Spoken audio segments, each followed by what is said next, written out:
Hello everyone and welcome to the Hunter Association, your source for all things Hunter x Hunter. My name is Kaige. And my name is Dylan. And on this week's episode, we are joined by a very special guest, CJ from SuccWarCentral. How's it going, CJ? It's going all right. Those of you who have been following my channel may notice I haven't posted anything, and that's because I have temporarily lost access to my YouTube account because everything in my computer decided to break. So I am coming to you from a very janky last-minute setup that I almost didn't even make it to. So yeah, things are just going great. Absolutely great. Yes, CJ even appearing on this episode is kind of recent news, as in like the last 4 hours maybe we finally figured out that this could happen. Yeah, something like that. It was very last second, but we did it. We got it, and thank God. Because on this week's episode, we are talking about Chrollo, Lucilfer, the ever so hard to pronounce last name. You think it's going to be Lucifer, but there's an L in there. Then, of course, we will be going through our community comments. If you'd like to join in on the community and have your comment read, be sure to comment on the YouTube version on the weekly community post. Also, make sure to like and subscribe to help grow our community of Hunter x Hunter fans. Additionally, if you'd like to know when new episodes are live, click the bell to enable notifications. If you're an audio listener, make sure to rate, review, and comment on Spotify and Apple Podcasts. Also, be sure to follow us on Twitter at TXHXAPod, as well as Bluesky at THAPod for podcast-related updates and to submit responses to the weekly call-out posts. If you'd like, you can also still email us at hunterassociationpod@gmail.com. As always, we provided timestamps in the description if you would like to skip ahead to any of the aforementioned segments.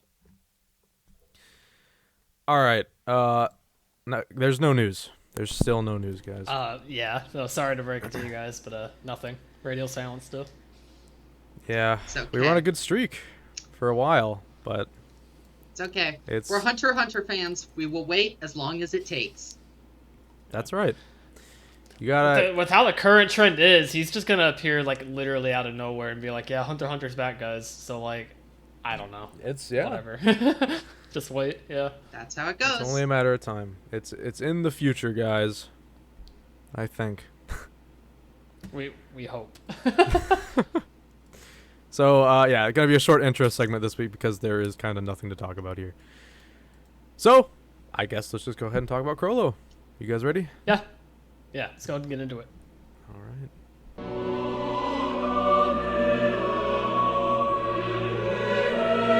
Okay, everybody, welcome to our character retrospective on Chrollo, the leader of the Phantom Troupe, the head of the spider, if you will. Indeed. Our favorite sad boy. Currently sad, at least. He wasn't always this sad. I At feel least not like- outwardly Well, maybe. so. I feel like Yeah, I was he gonna say maybe always, he actually was. He was always a little sad. I mean, A little bit. look at little baby Chrollo's eyes. He's just he was born to be like an MCR fanboy. Just look at the guy. He absolutely was, yeah. Like, even if he had a perfectly normal life, he would have grown up listening to emo music and whatnot. Totally. Yeah. No, you're right. You're absolutely right. More specifically, the slicked back hairstyle, I think, is like the one that nobody likes. His initial design. I think that's like the MCR listener. Oh god, yeah. Well, that's the MCR singer. Before that and after that, when his hairline is like normal, he's the MCR listener. There's a Okay, big- yeah. Yeah. That's fair. That's fair. That's just All the right. vision I see. No, yeah, I think I agree with you, honestly. So you think he was the lead singer for MCR in the Hunter x Hunter world? Is that canon? Sure. Gerard Lucilfer. Hell yeah. You heard it here first. Yeah, that's a new reveal. Togashi told us that. I mean, if people like Einstein and Higgs and boson and like real world scientists and influential figures exist in the Hunter x Hunter world, why not MCR? Yeah, I mean, it does appear to be like a fused fictional and real life world.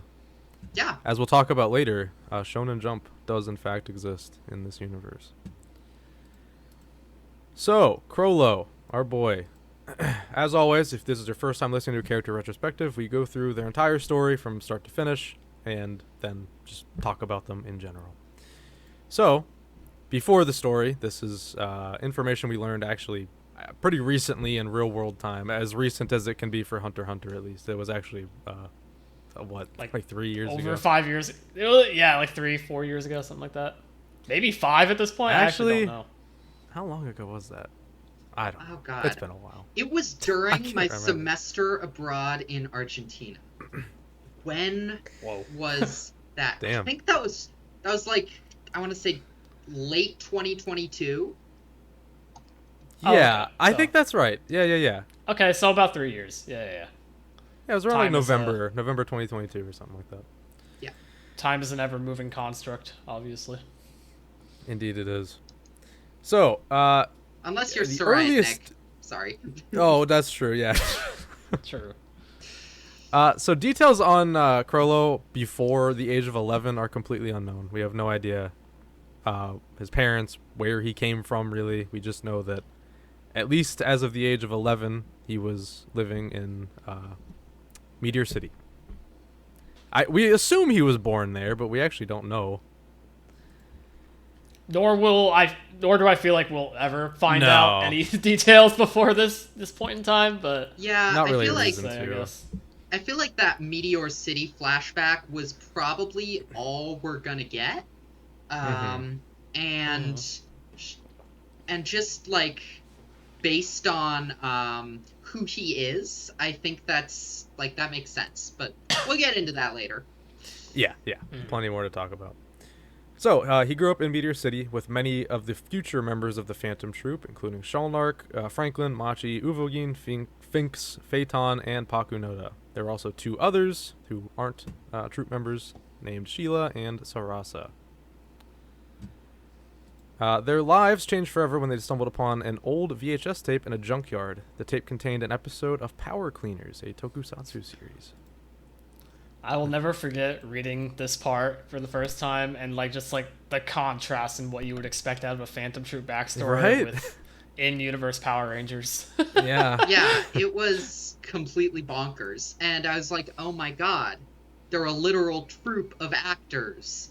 That's It was just a completely mind-blown sort of moment for me. Yeah. Yeah, and this exact scene actually is also depicted much earlier in the manga during York New. The moment where they find the videotape is actually the first ever instance of the troops' backstory we ever see. So Yeah.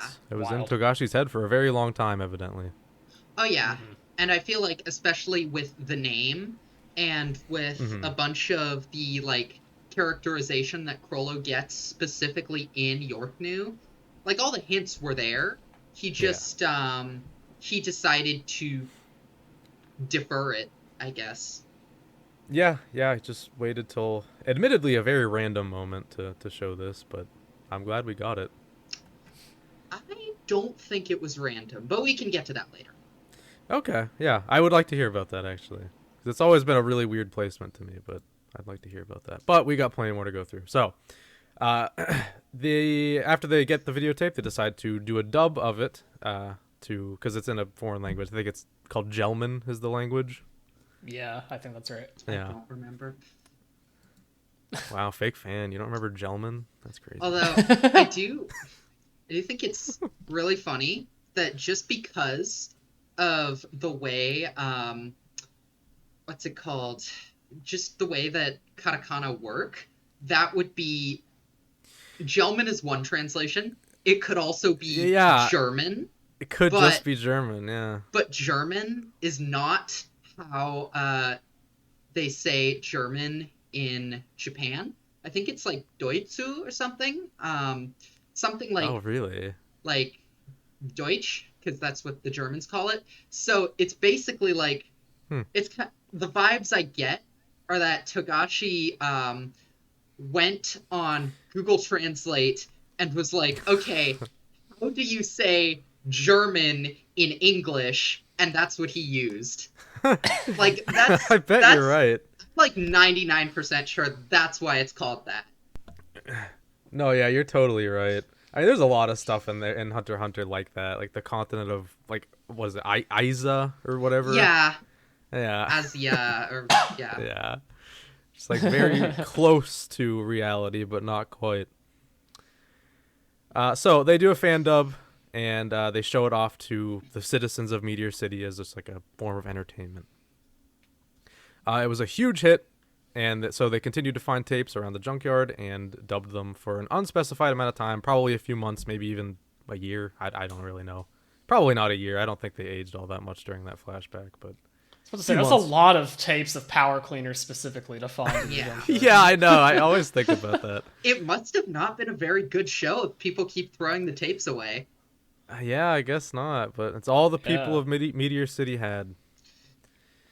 But yeah. Oh yeah. Sorry. One thing I want to mention is that this has always been something left a little ambiguous, but it's a theory I personally believe in. During one of those dubbing sessions, we actually see what looks like Chrollo when he's voice acting one of the villains, drawn with like aura, and so it's a common theory that in the same way as Machi was confirmed to be a Nen genius who could see aura without formal training, the same was true of Chrollo, and it was like embodying a villainous character that like got him to start subconsciously using aura. And I think given how talented he's been shown to be, I think that makes a lot of sense. And given what Nen is and all that. Yeah, I've never really taken that scene like literally like that. I kind of just always assumed it was like a metaphorical aura, but that's I like that a lot actually. That's really cool. I've never heard that before. Yeah, and it's just the it way. Makes sense. If I'm recalling properly, as soon as like the quote unquote aura gets drawn in, like right before that, there's a panel of one of the people in the audience, I forget who exactly, like suddenly looking startled, and they have like one of those little speech bubbles with just a couple exclamation points, and they look like they're suddenly paying attention and like something has startled them. And it's very similar to that time Gon and Killua first felt Ren from Hisoka and didn't know what it was. And so it's just that's why I personally think that. Okay. Yeah, I like that a lot. I mean, you could also interpret that as just like, Chrollo got loud, so he caught the audience's attention. But I like that read on it a lot, really. I mean, I think that's super cool. That's my headcanon, personally. Yeah. I like that a lot. I can go into more reasons that I think that's the case later, but yeah, I do want to stress it is headcanon, but yeah. Yeah, for sure. But it's headcanon that makes sense, and that's the best part. Exactly. Yeah. So after they do this for a few months, year, whatever, however long it is, eventually during one session, Sarasa doesn't show up.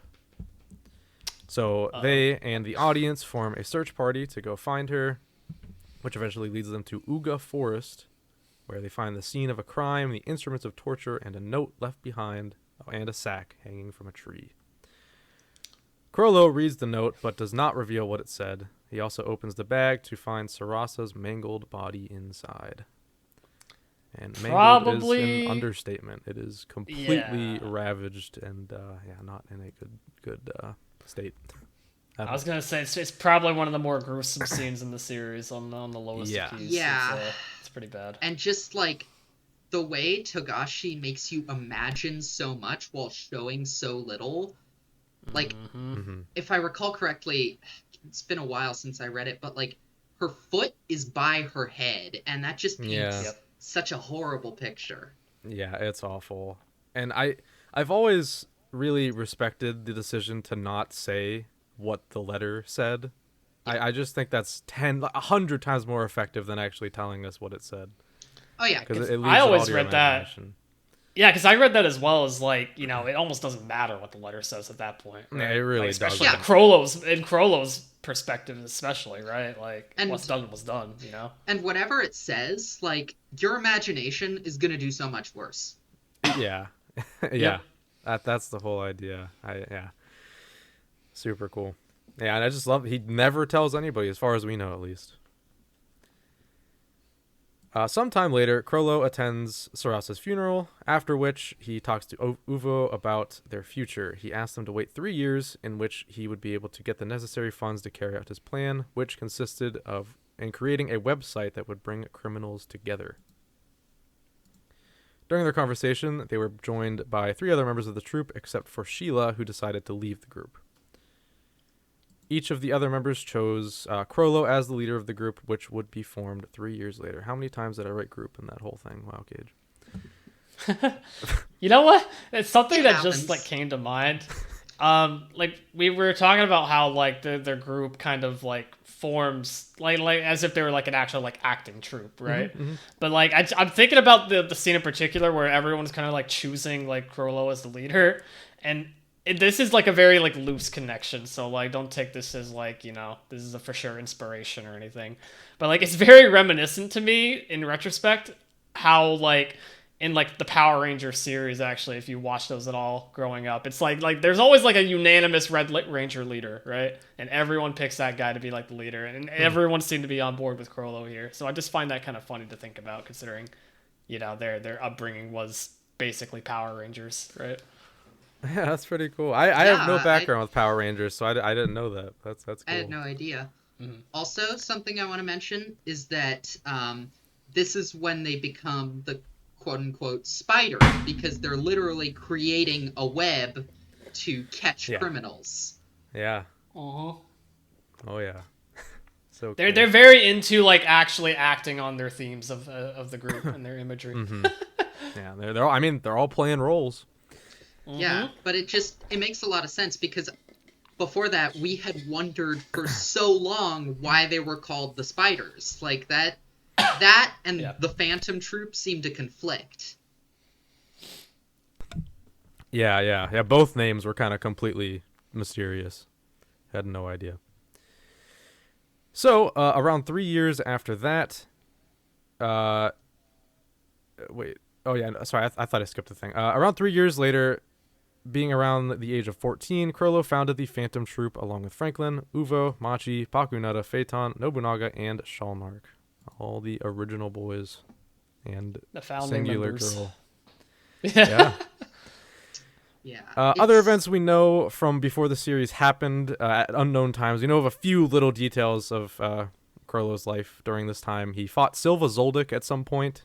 Don't know who won the fight. Don't know any of the circumstances whatsoever, but it did happen. And also, he led the troop in doing the Kurta clan massacre for reasons currently unknown. Of course.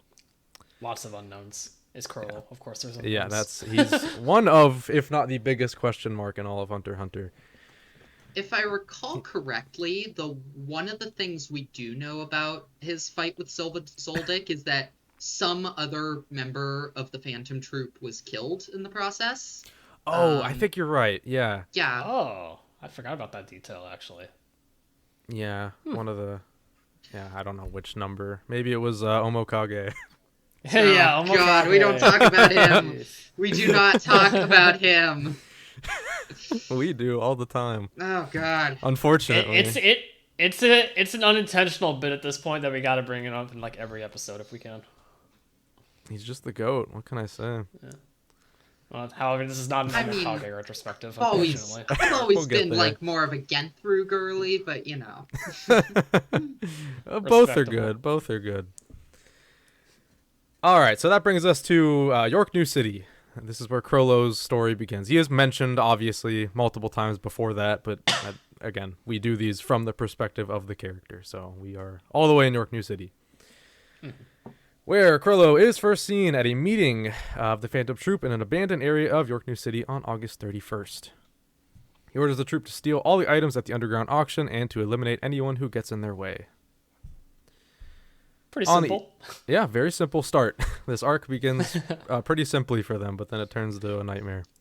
It's funny because like I'm thinking about my first experience with the series in general, and it was so like jarring to see like such a simple like heist plan be formed by a guy who looks like he just came out of like a Halloween store. Oh my in God. costume, you know? Yeah. Like it was jarring imagery compared to what was actually about to happen, to say the least. You're so right. Yeah. It was really like, it set such a bizarre tone because right from the get-go, at that point in the series, he just doesn't look like a Hunter x Hunter character. No. Yeah. You're like, He's very different. You're like, what is this guy? Yeah, he's so different from anything you'd seen up to that point. So, on the evening of September 1st, he, Finks, Kortopi, Bonelanov, Pakunoda, and Hisoka all stay behind while the other 7 members infiltrate the cemetery building where the auction is being held and kill all the Mafia members and guests in the auditorium. And this was where I was like, okay, this makes sense now. These guys are psychopaths. Yeah, they just totally mow down probably hundreds of people, I think, and then vacuum them all up. Yeah. All gone. No evidence. However, after getting into the vault, they discover that it had been emptied, and the items were relocated in just a few hours before their arrival. As they escape in a hot air balloon, Uvo calls Chrollo and suspects that there's a traitor within the troop. Uh-oh. Also, Interesting. can we just say, it's so whimsical that they made their getaway in a hot air balloon. Yeah, I wanted to mention that too. It's so funny. Like, I don't they even could know have what to chose think about other it. things, but no, they had to go the scenic route. It's getting dark out. I'm gonna see if I can turn. Yeah, I see that. You're in like a screen void brightness now. up. Yeah, It's fitting. so We're in York New. It's dark there. Yeah, it's fitting. God. Don't blind Like a yourself. Hunter x Hunter 1999 episode. Yeah, The 99 lighting. brightness is all the way up. Oh, what do I even do? It's fine. Don't worry about it. With my freaking dark You're just hair, like Chrollo, for real, for real. Oh God. Oh, and with this hair, I've got his giant ass You're forehead. just like him. I can't believe it. We got Chrollo on this episode, guys. He's just like me, for real, for real. So after that phone call, Chrollo reasons with him that an informant exists, but this person is not among them. Because Chrollo is very trusting of his buddies. He wants them all to be, This is our first Don't mind. real exposure to how trusting he actually is of like his basically family to him, right? So it's very telling of his character overall from the get go. Yeah, even Hisoka, he chooses to give himself some level of trust in. Yeah. Yeah, and obviously we as like the reader and or watcher kind of know at this point like Hisoka is very much not allegiant to Chrollo at all, right? Yeah. So like we all think at this point I think Chrollo might just be stupid, but like no, he's actually just very trusting of people he actually lets close to him. Yeah, and that's always been so strange to me. The way he trusts new people very, very quickly. Because there's a difference between trusting all the people he grew up with, but then he trusts Hisoka and Illumi very quickly. Yeah. Illumi especially is the one that's like, what the hell? How is this happening? But I'm sure we'll learn more about that later. I think. Yeah. Maybe not even, honestly, but we'll see. That See. one's even stranger than Hisoka, considering the details. Yeah, of that I've whole always thought Illumi joining was just so insane. But it happened.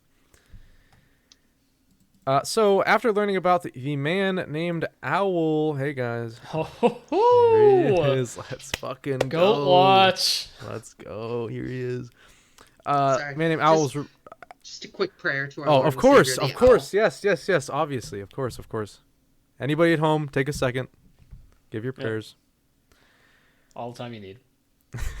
That's right. We're very accommodating here at the Oh, Hunter great Association. Lord and Savior Owl, please watch all my stuff. Do not let it get stolen by bald MCR fans. Amen. So they learn that he is the one that removed all the auction items, and he tells Uvo and the others to cause a big disturbance to lure out the other shadow beasts, of which Owl is a part of, if you didn't know. But I'm sure you all knew that. So this is where things get really weird when you're talking from specifically Chrollo's point of view, because like the whole arc happens, but he doesn't do any of it. So he's literally just in like he's just in the abandoned building, just chilling. He's just hanging out. So if we were to write one bullet point for this, it would just be Chrollo sits in an abandoned building for the rest of the yeah, literally. He just, I guess he's like, maybe he's on the phone with troop members throughout it. I don't know. We don't really see, but yeah, he's there. So that's that. So much later, several troop members are sent to find Owl, and they return with Owl having been captured, but they lost Uvo. Not dead yet, but he got captured.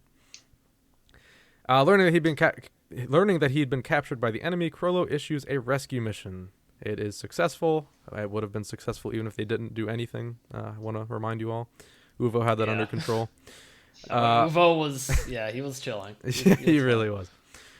Once he returns, he just insists on finding the chain user. Who could that be? Curious. He does so and meets his end in the process.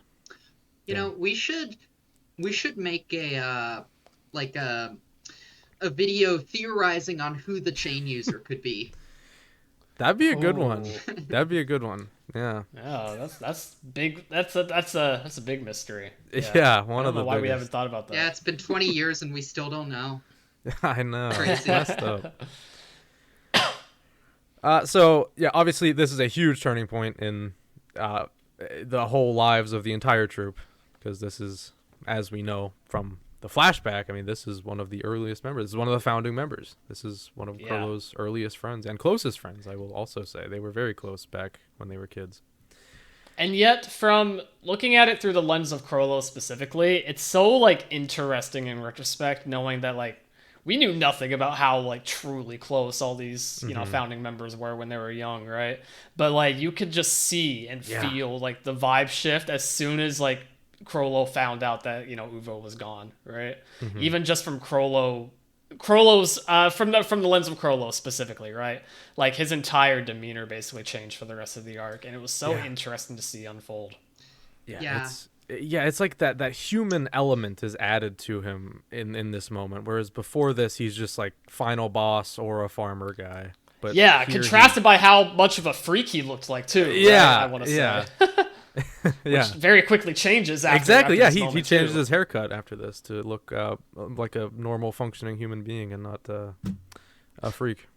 Yeah, something I think is really interesting about the Yorknew arc in particular is that he's basically, to put this in modern brain rot terms, he aura farms for the first 20% of it, and then just spends the rest of the arc getting over and over again, what do the kids say, mogged? I'm 24, I shouldn't feel this old. But just like, so to speak, losing aura, like over and over. Yeah. What is mogging's like whenever somebody's hotter than you, right? Isn't that what mogging is? I think, but I've seen people use it in like power scaling debates, specifically. Really? Yeah, specifically in like the Jujutsu Kaisen fandom. Well, that sounds about right. Yeah, I mean, people used to say, "Oh, this character got low diffed." Now they say, "Oh, this character got mogged." I don't know, man. Like and subscribe, whatever. So for all you boomers out there, I can't do this anymore. The Urban Dictionary definition of mogging is a term popularized by modern-day aesthetic bodybuilders, meaning outsizing or dwarfing somebody in muscle size, fullness, and definition. Huh. Sure. Okay. There you go. Sure. Yep. But people use that very loosely, so it's just like big, like a big manning someone. Yeah, it just means anything, like any other brain rot word. Exactly. You get it. Yeah, I know. I'm hip. Somehow. Yeah. Yeah. I've had customers start saying 6'7" at my job. Oh and my god, I just okay, learned about that.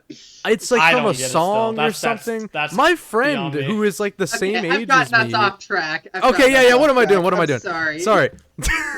That one's just baffling to me. I don't know what the hell 6'7" is, and I don't know why my friend who's the same age as me uses it. Anyways, losing Uvo causes this is a terrible part to break into a brain rot conversation. Completely undermined the tone. I want to leave a 6'7" in the comments in Uvo's memory. Uvo thought he was a Sigma, but he didn't match Karapika's skibbity riz. He really didn't. I'm sorry. Okay, wait, let's get back on track. Okay, Uvo died, and Chrollo has to rethink the whole plan because they really didn't see that coming. No, not the Troupe's brightest moment, honestly. No. But yeah, letting Uvo just go out on his own like that, but he's prideful. They all like completely lose it over this. I'm trying to avoid saying the word crash out, but that's what it is. Nobunaga definitely crashes out. Oh my big time. God, yeah. That man cannot control his emotions. No. So, on September 3rd now, we're several days after the last time I mentioned the date, thanks to a picture of her that was uploaded to the Hunter website, Chrollo finds and approaches Neon Nostrad, who has slipped away from her bodyguards to attend the rescheduled underground auction without her father's knowledge. After helping her get into the cemetery building, he asks her to tell him his fortune, which she gladly does. The fortune moves him to tears. One It's of a classic meme that you see every once in a while. Pretty iconic. Just this shit is so ass. It's so ass. But yeah, also I do want to mention, he does more than just get Neon to tell his fortune. He really takes time to psychoanalyze her. Oh yeah, and get knowledge about her. And at first that might seem like it's the conditions for his ability, but later on we actually learn the conditions for his ability, and he really didn't have to do all that. So what was the deal? I mean, we can talk about that later, but yeah. Just makes he's a very curious person. I think he just likes to learn things in general. Yeah, he likes to study people. Mm-hmm. I mean, there's literally a line, humans are so interesting, or how was it, fascinating? One of the two. From him. Something like that. Yeah, I've always read this kind of part of his story to be a showcase of his innate curiosity, but also just how smart he actually is when he locks in. Because I think especially we can say in retrospect the beginning of working, especially pre-Uvo death, maybe complacent isn't the right word, but the Phantom Troupe definitely wasn't really taking the entire event seriously that they were planning, right? It's just business as usual. Yeah, exactly. But obviously business got flipped on its head with Karapika, right? So that kind of changed literally everything. And so Chrollo actually starts tightening up, and that's what we're seeing here is the beginning of showcasing how just say it again. How interesting of a character he actually is. Just say it again. He locks in. He locks in. He does. He locks the fuck in. So, after the two talk and make their way back to the auction, he knocks Neon unconscious with a swift blow to the back of her neck. It's so fast, the camera can only pick up a single frame of it. Yeah, it was crazy. In order to get all the Mafia members to call an ambulance. He then kills multiple assassins with ease and what the hell am I saying? Dedicates... not there yet, or ever, actually. Yeah, I don't think he let's not get anybody. ahead of ourselves here. Hey, that's good. And dedicates the Requiem to Uvo, while his other comrades massacre the police and 2,000 Mafia members guarding the building. One of the greatest scenes in the entire series. Yep, sure is. It's incredible. This is, it was all out of love for his friend. And it's just such a beautiful thing that you can just appreciate, even knowing how massive pieces of shit the Troupe are in terms of their moral compass. Yeah, right? it's beautiful in the most twisted way possible. That's Yeah. so that's the troop in a nutshell, really. Yeah, it shows genuine like love and affection, and it's Yeah. kind of crazy coming from these complete nut jobs. Mm-hmm. Yeah. As the troop's massacre continues outside, Chrollo is cornered in the building's basement by Silva and Zeno Zoldyck. He fights the two of them, but the battle is cut short due to Elumi killing the people that hired them to kill Chrollo. The Ten Dons. I always want to say Dons. Also, using the Goat Owl's weapon during the fight. I'm just saying. Use Fun Cloth. Well, he like starts to use it, but he actually doesn't do anything with it. Oh yeah, didn't we joke about how like he just didn't know how to use that ability, right? Like, honestly, can't contain it. What I was actually thinking during that scene is that the Zoldicks, by seeing the Goat Owl's ability, they were just so like terrified that they couldn't close in for the kill. Yeah. So really, yeah. If you think about it in like a power scaling sort of situation, this means that Owl, who would have used the ability better, being the original user, would have been able to 2v1 Silva and Zeno. So there we go. Owl upscale. Easily. 90% sure we made that argument in a prior video. I think we have talked about this exact thing, yeah. That's probably where I got it. Perhaps. Well, that just means you're a great Owl fan, right? Absolutely, yeah. You're well researched. So yeah, Chrollo mogs them, right, kids? Jesus Christ. Right. I think they kind of mog Chrollo, because let's be real, he was getting his butt kicked. He was, but then legit, and this isn't even joke anymore. After he pulls out Fun Cloth, they start to like be like, okay, wait a minute, we gotta like, what does that do? Like, and then they back off, just because of the fear of what it does. That's saying something. Yeah, he's just that skilled of an end user. Fair enough. Like, imagine in any other fight, imagine somebody getting scared because you pull out like a blanket. Chrollo's the only one. Is crazy, but yeah.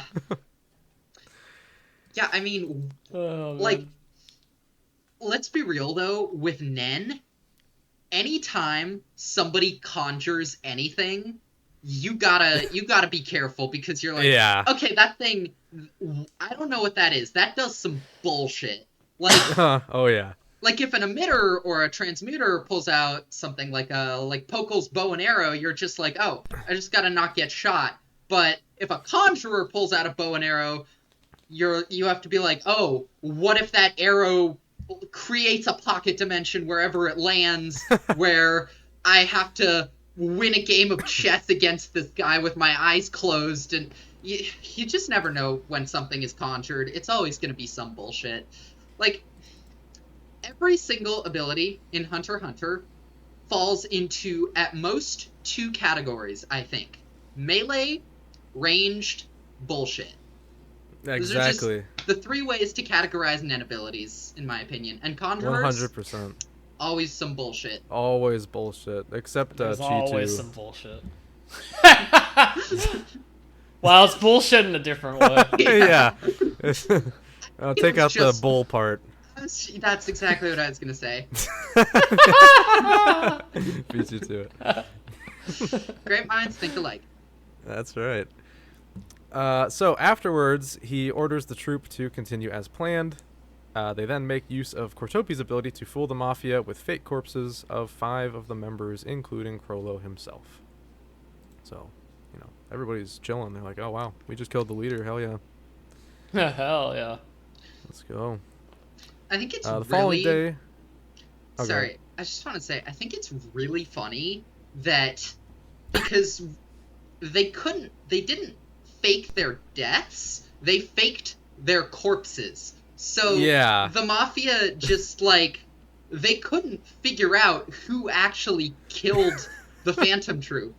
Like, I'm just imagining them all asking each other, was it you guys? Was it you guys? Was it you guys? And you know what? After realizing they couldn't figure out the killer, some idiot probably said yes, because they wanted the money. And then the Mafia were like, okay, it was that guy. Whatever. Case closed. 100%. Somebody took credit for all that. Yeah. Because otherwise, They the wanted that plan bounty. wouldn't work. Yeah. Yeah, it is honestly a very bold plan when you think about it. Like they don't conjure up any like methods of death. It's just they are dead, and that's it. But it worked, so good on them. It did work.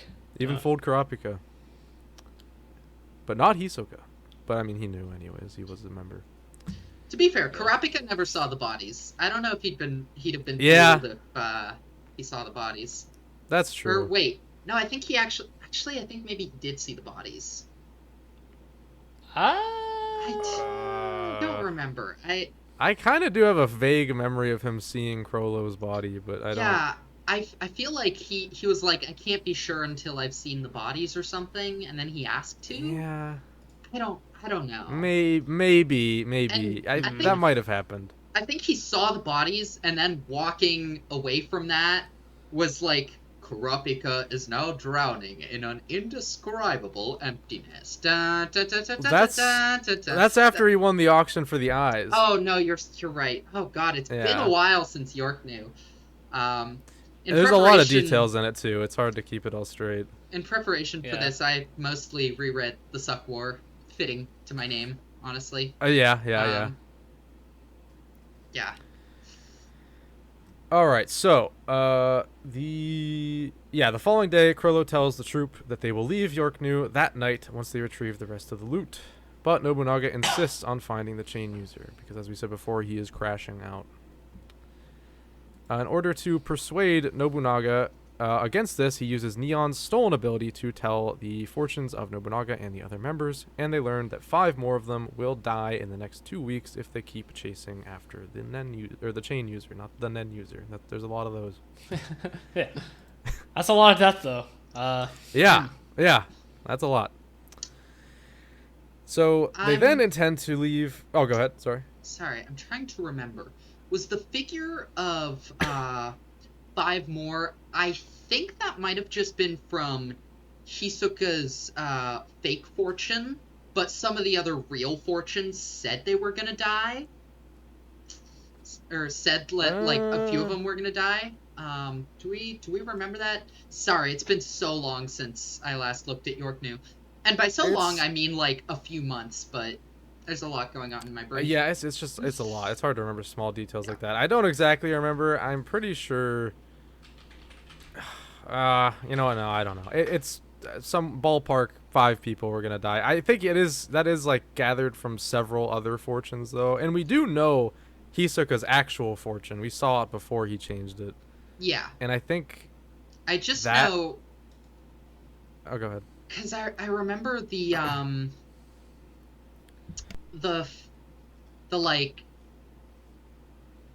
fake fortune that Hisoka had.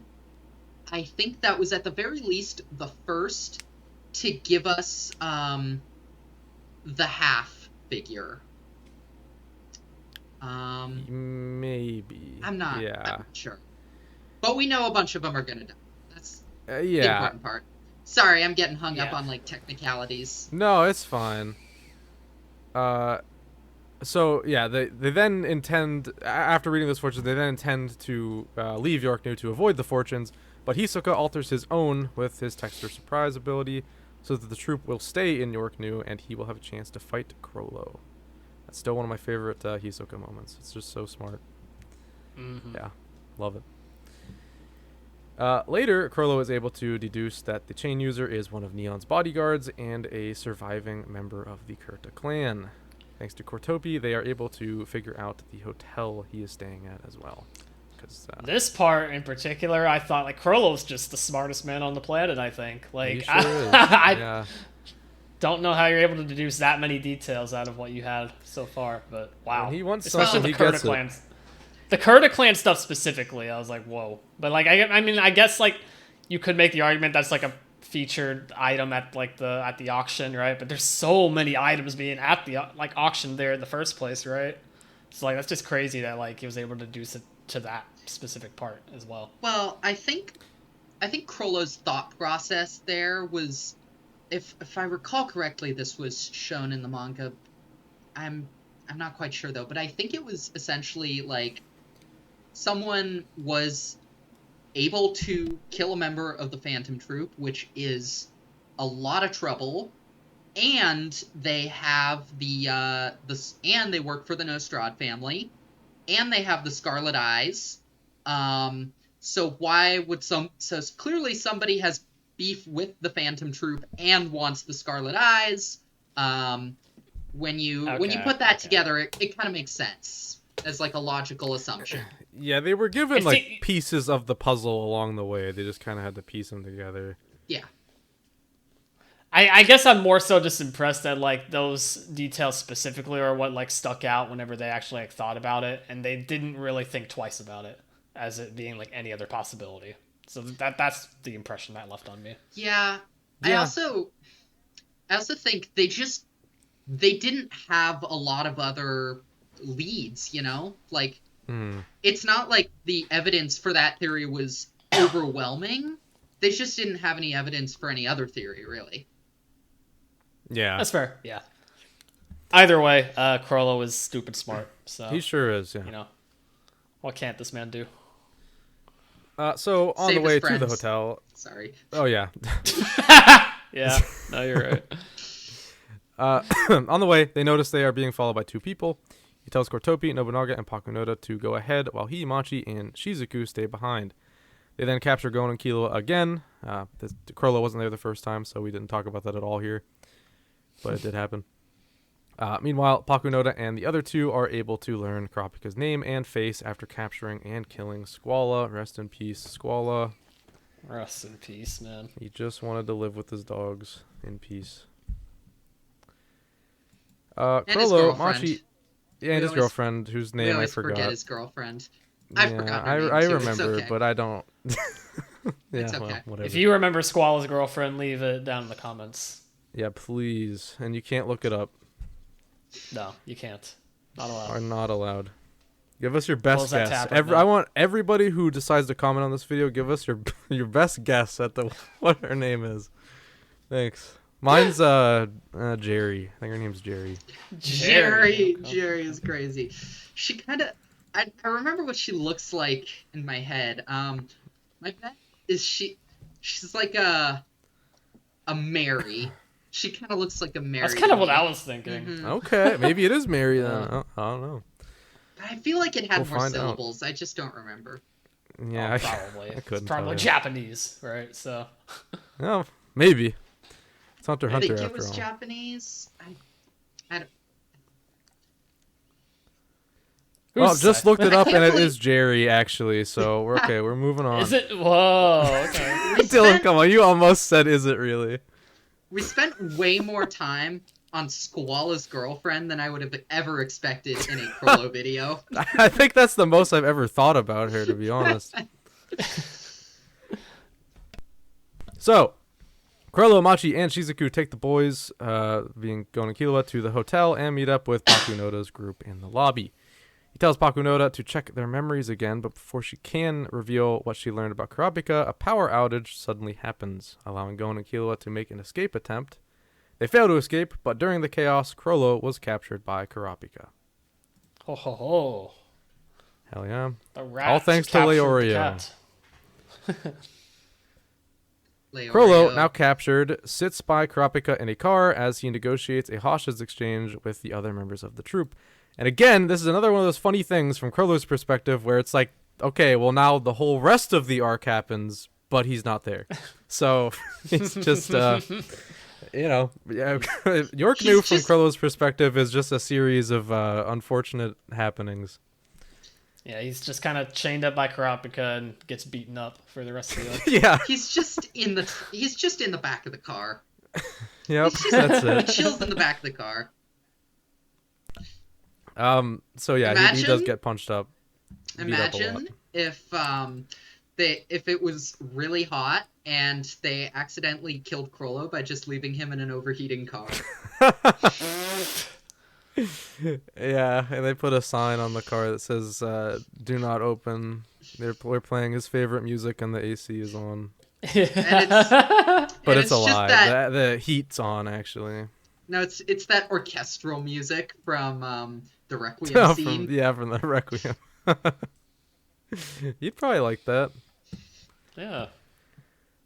So eventually, the hostage exchange happens, and Kurapika uses his judgment chain on Pakunoda and Chrollo, setting 2 conditions for each of them, with Chrollo being forbidden from using Nen and from communicating with the other troop members.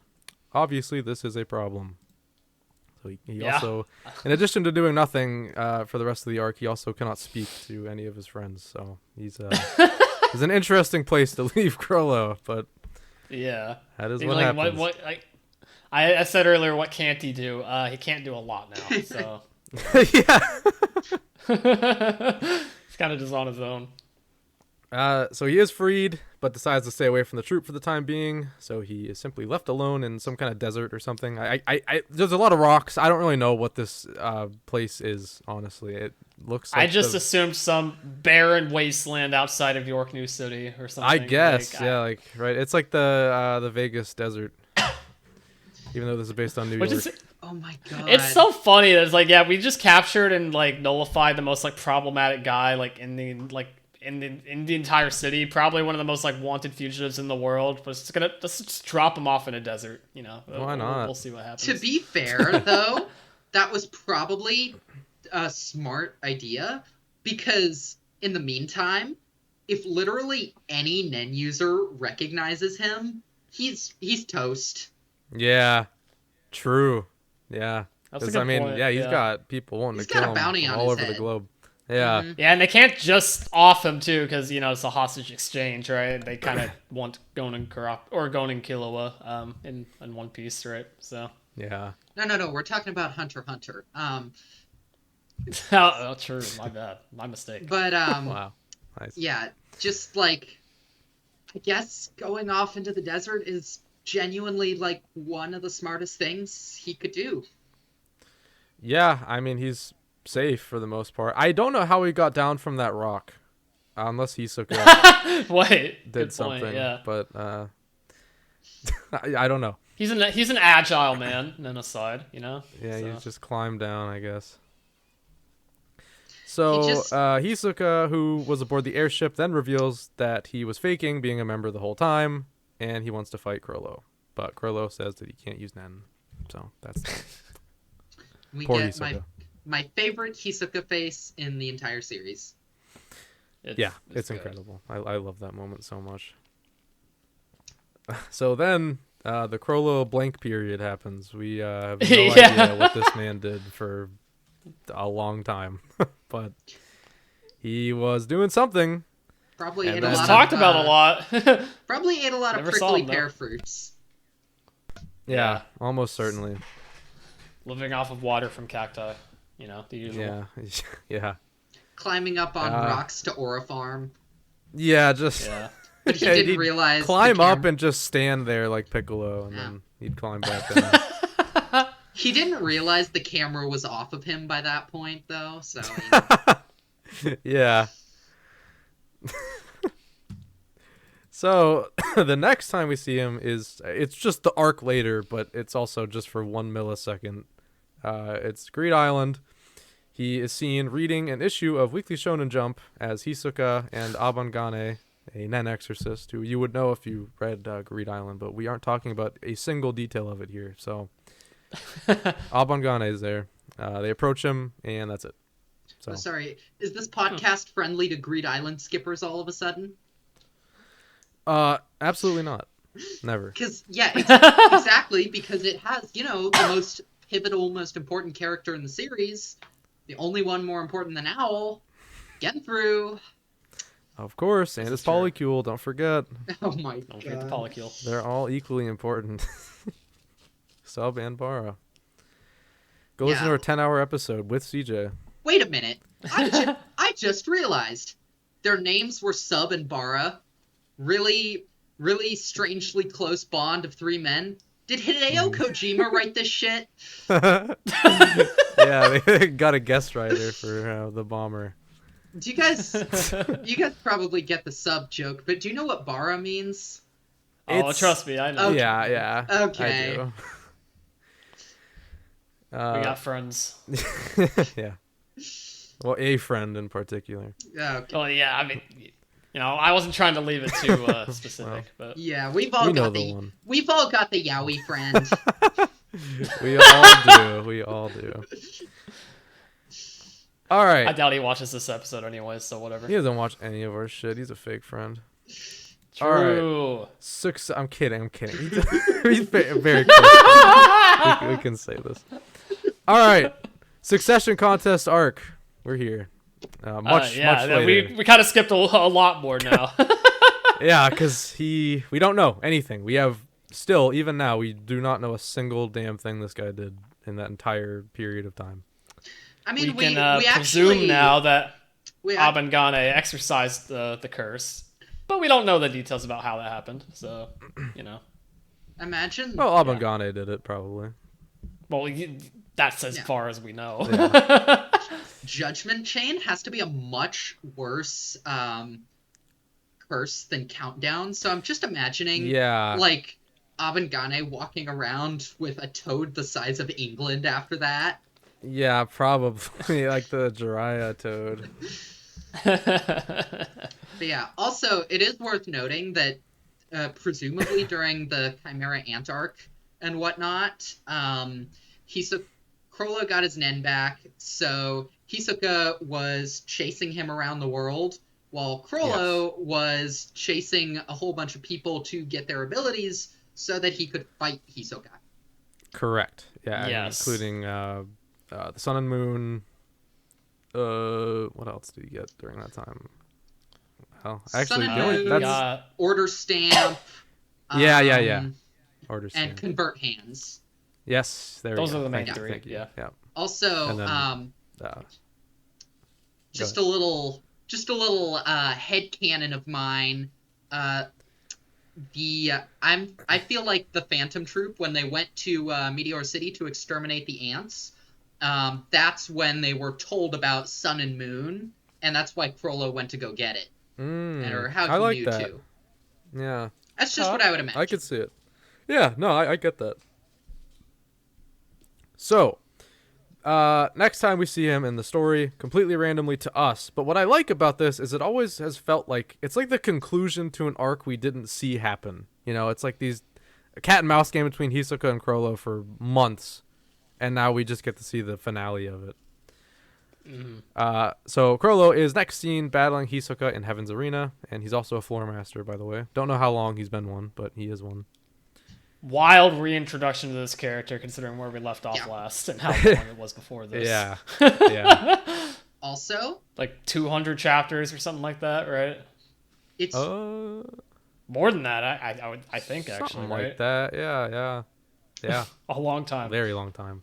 I used to think, like, why the heck is Chrollo even a floor master? What does he want from Heaven's Arena? But then I just realized that's like the ideal way for him to farm Nen abilities.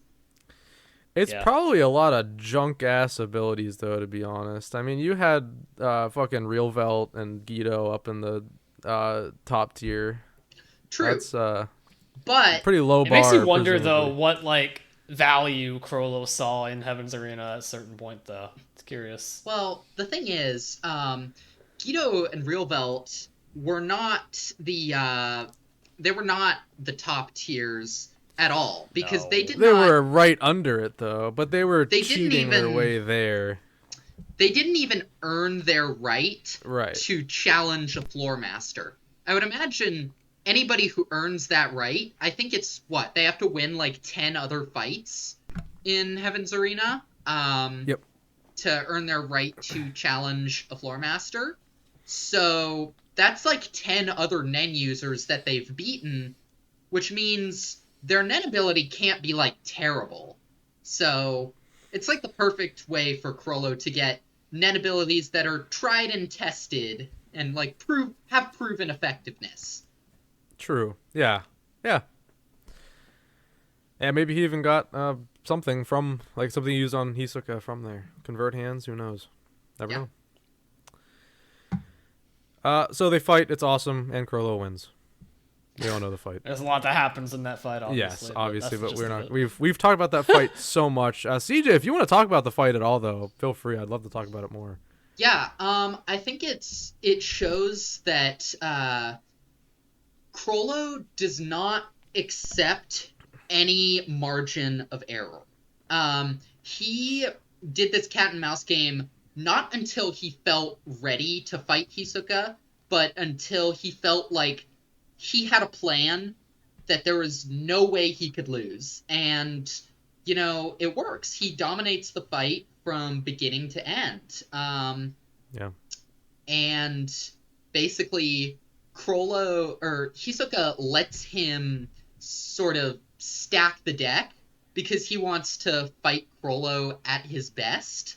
And it against someone like Chrollo who can just steal other people's abilities, that's like the dumbest thing you could possibly do. Like there's Yeah. absolutely stupid. no way Hisoka was gonna win that. He did not No. have a chance. And then also during that fight, we see a bit more of Chrollo's psychology. He really likes psychoanalyzing Nen users that he steals from, and people in general. And it shows how he really gets into, especially with the discussion of order stamp, how someone's Nen ability is the ultimate reflection of who they are as people.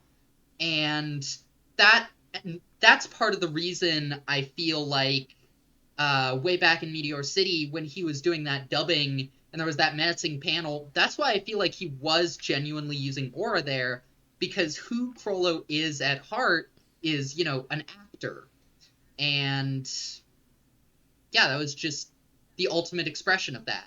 And so it's a really interesting fight because it shows sort of also why he was psychoanalyzing Neon, because he really likes to understand people through their Nen abilities and sort of literally takes on their roles as an actor, because when he uses Nen abilities, he still has to adhere to the conditions as the original users define them. So somebody who is a bit more self-assured and individualistic might have been able to use living people as or might have been able to use corpses as puppets with order stamp.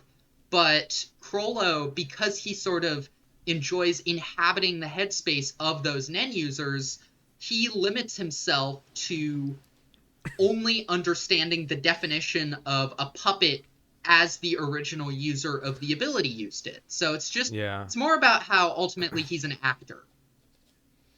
Yeah, 100%. And, something I've always liked about this fight is that it says so much about Chrollo without actually saying anything, because we only get to see inside of his head one single time for this whole fight, because obviously it's from Hisoka's perspective the whole time. And the only thought we ever see from Chrollo is that humans are so very interesting line.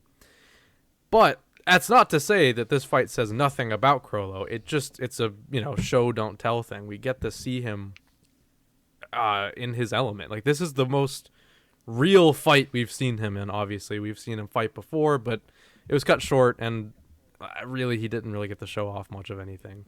This is like 100% of Chrollo is active in this fight, and we get to see the full scope of his mind, I guess. Yeah, but without seeing inside of it. We got to see that he was the real deal. All that aura wasn't for show. Mm-hmm. Yeah. Not too dissimilar to like what Netero went through in Chimera Ant, honestly. Just like all this hype and build up, strongest guy ever, and then we finally get to see it. Mm-hmm. Yeah. And I kind of like to read that fight as more like Chrollo learning from his mistake as well, with not like taking things as seriously as he maybe could have, with like the Uvo situation especially, right?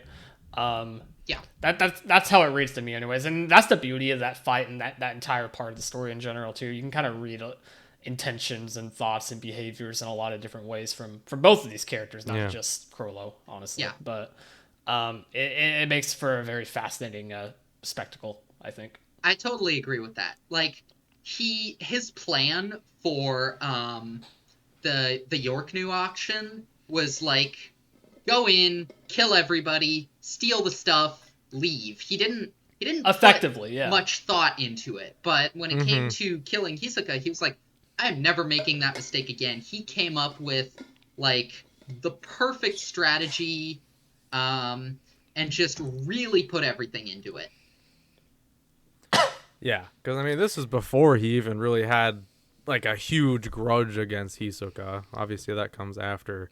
So he just really was preparing. He wasn't playing any games anymore. He's actually fully making sure that he will win this fight no matter what, and it sure worked. And that it also just shows, it says a lot about Hisoka too, which we talked about in the last retrospective, just that he's completely reckless, and it's the exact opposite of Chrollo. He really didn't think about this at all. He just wanted to fight Chrollo, and that's about it. Yep.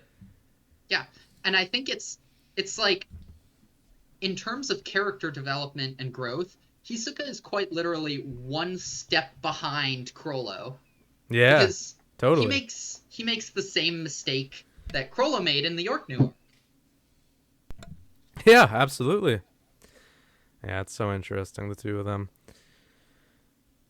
So, after this, he seemingly kills Hisoka and even brings in some troop members to verify his death. And sure enough, he is super dead. 100% dead. 110% dead. Yep, deader than dead. 104% dead, I might say. Because he's number 4. He is number 4. Wow. Chrollo is then seen on the phone with Shalnark, where the two discuss plans to board the ship headed to the new continent and to steal a treasure from Kakine's royal family. Oh, what a nice little mission to do after their success in cleansing little victory the lap. Hisoka problem. Yeah. Yeah. Turns out Hisoka is alive again, and he killed Kortopi and Shalnark shortly after this phone call. So, well, Yep. Not really a victory lap anymore. there goes that. Damn. What's truly tragic is that Kortopi died on the toilet. He sure did. He sure did. Yeah. He sure did. Very fucked up way to die, in all things considered. Yeah. Yep. Obviously, this is not the Hisoka retrospective. There's a lot to say about Hisoka in this moment, but you can listen to our previous episode and hear that. There you go. As for Chrollo, there's also a lot to say about him because, well, we don't see him for a while after this moment, but when we do see him again, he looks fucked up. He's not in good shape. No. We see him having boarded the Black Whale 1. He is in an emotional state that we have never seen him in before. And sad doesn't even begin to describe it. He is... I don't even know the word for it, honestly. This is the face of someone who you can tell is on the edge of like the biggest crash out you will ever see. Historical crash out. Yeah. You know, he's actually... He's drawn very similarly to Kurapika in Yes. Yeah.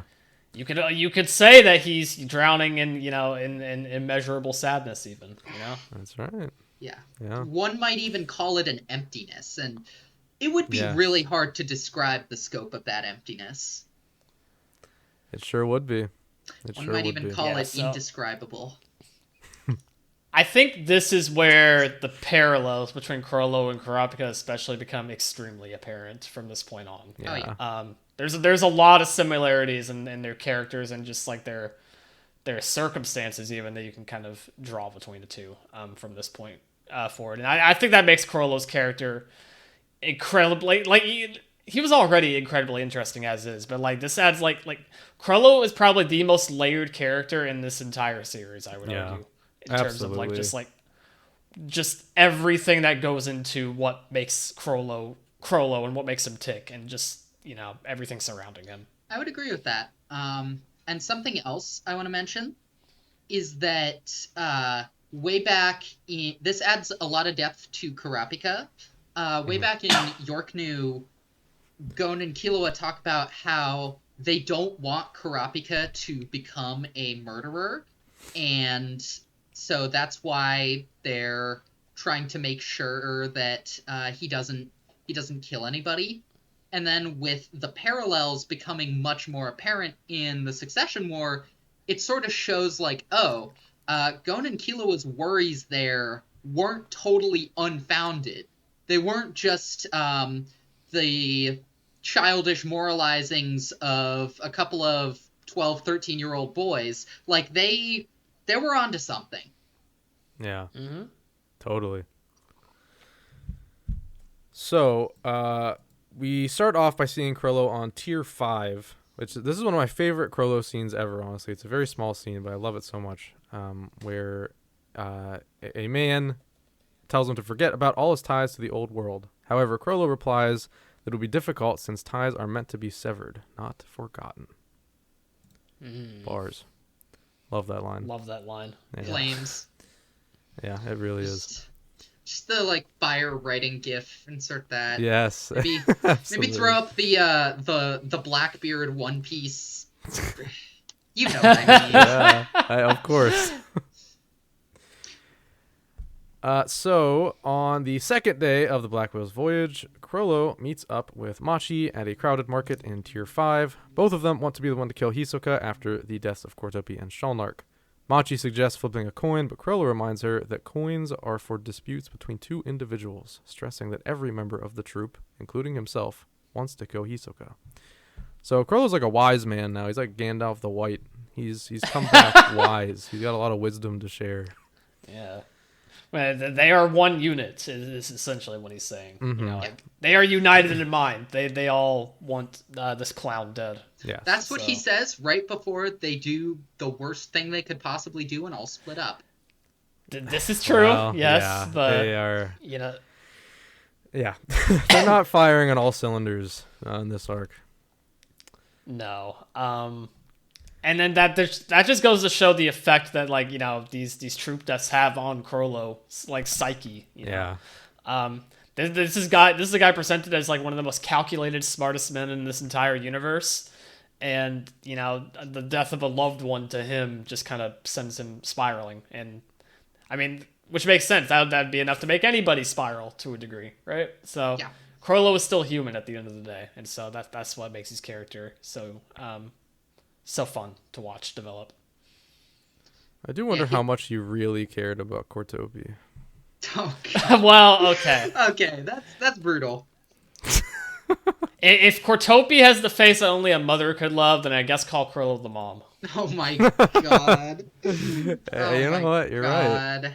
You're right, though. Yeah, I mean, I feel like he was probably much more affected by Shalnark since. I mean, yeah. Mm-hmm. Founding member.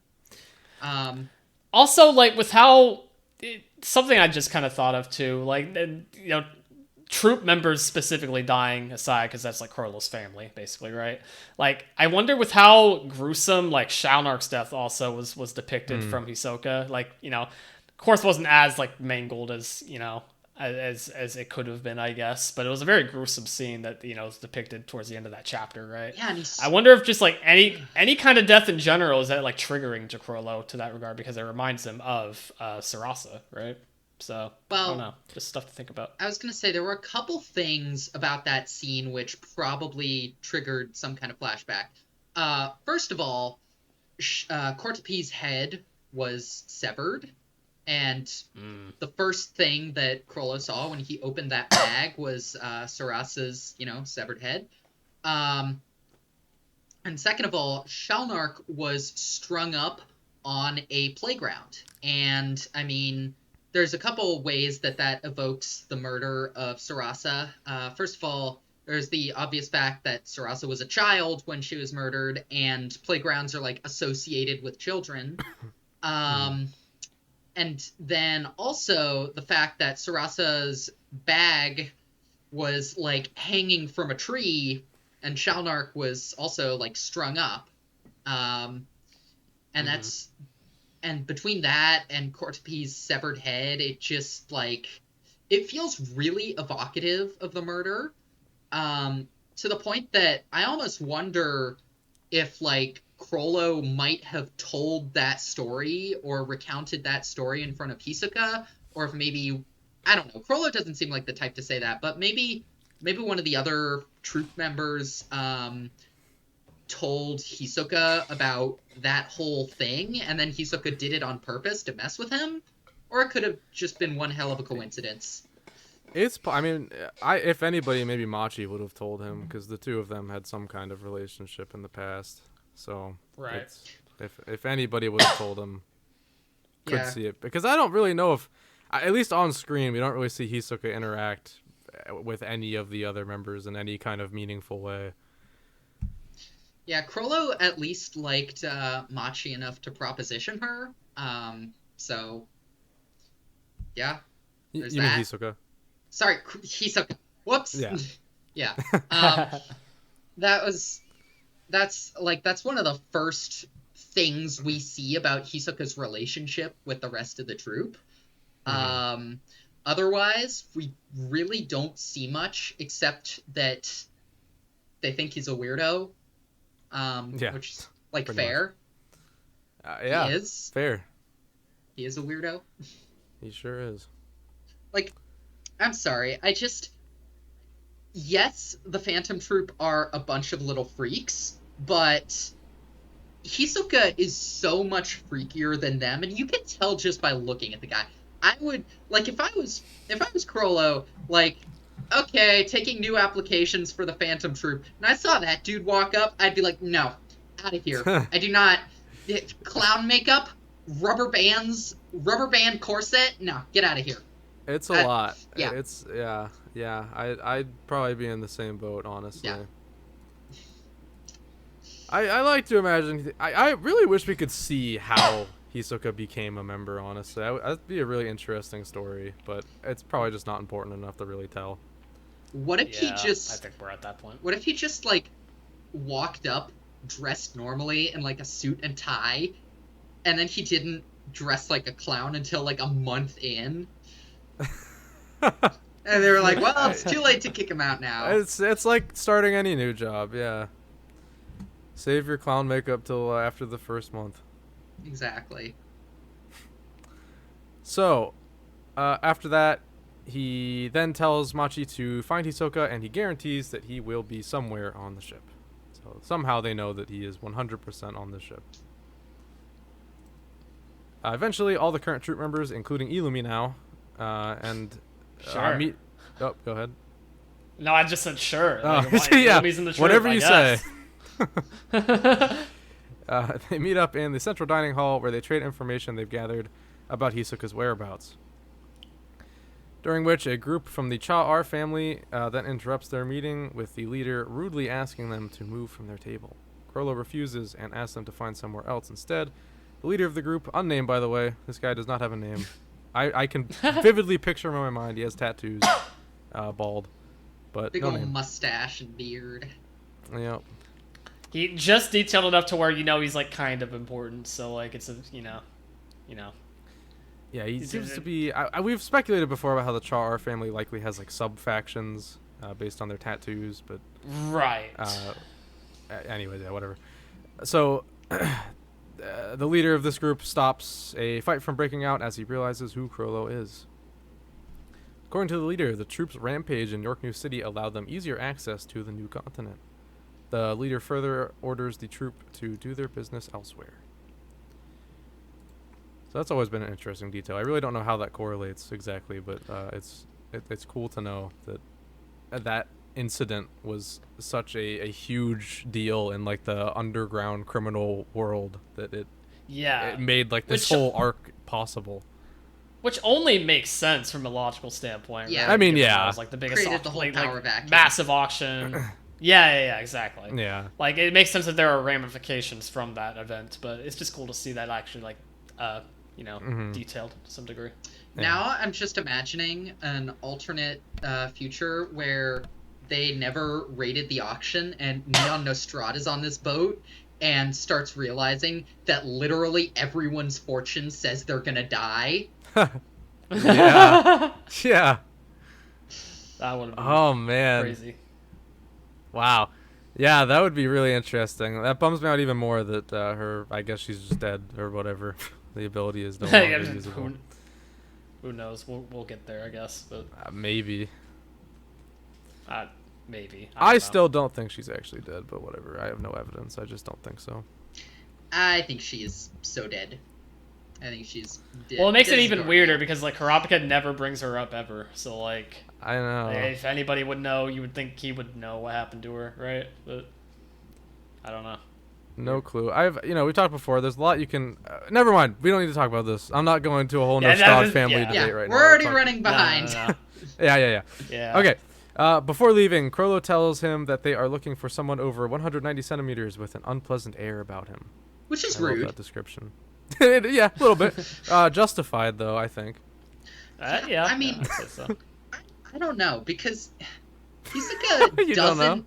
Listen, he's capable of looking pretty normal when he wants to. And he probably... But you gotta think, they have probably never seen him that way. That's fair, but an unpleasant air, I feel like there are better descriptors. I mean, yeah, you're probably right. Like, the first thing you think about Hisoka isn't his vibes are rancid. I guess, yeah, I would probably just say look for a clown. Yeah, look for a clown. Whatever. That's what they did. The leader suggests that they look at the Royal Army's passenger list, but adds that it will be a hard task since the upper tiers require tickets. He offers them a free pass if they join the Cha-R family, but Chrollo politely declines. Instead, he asks about gaining access to Tier 1, which prompts the Mafia leader to quickly dismiss his cockiness, telling him to get lost. But he will find a way. We know he will. Yeah. Bonelinov did. This is true. Yes. All things are powerful all things are possible through the power of our Lord and Savior, the Owl. That's right. It's all possible thanks to Owl. He got up to Tier 1 just because he looks awesome. That's it. They were just like, oh, you must belong here. That couldn't have happened with Bonolinov's main body, I'm sorry. So, as the members walk away, Finks muses that the leader showed his hand when Chrollo mentioned Tier 1, implying that there might be hidden treasure there.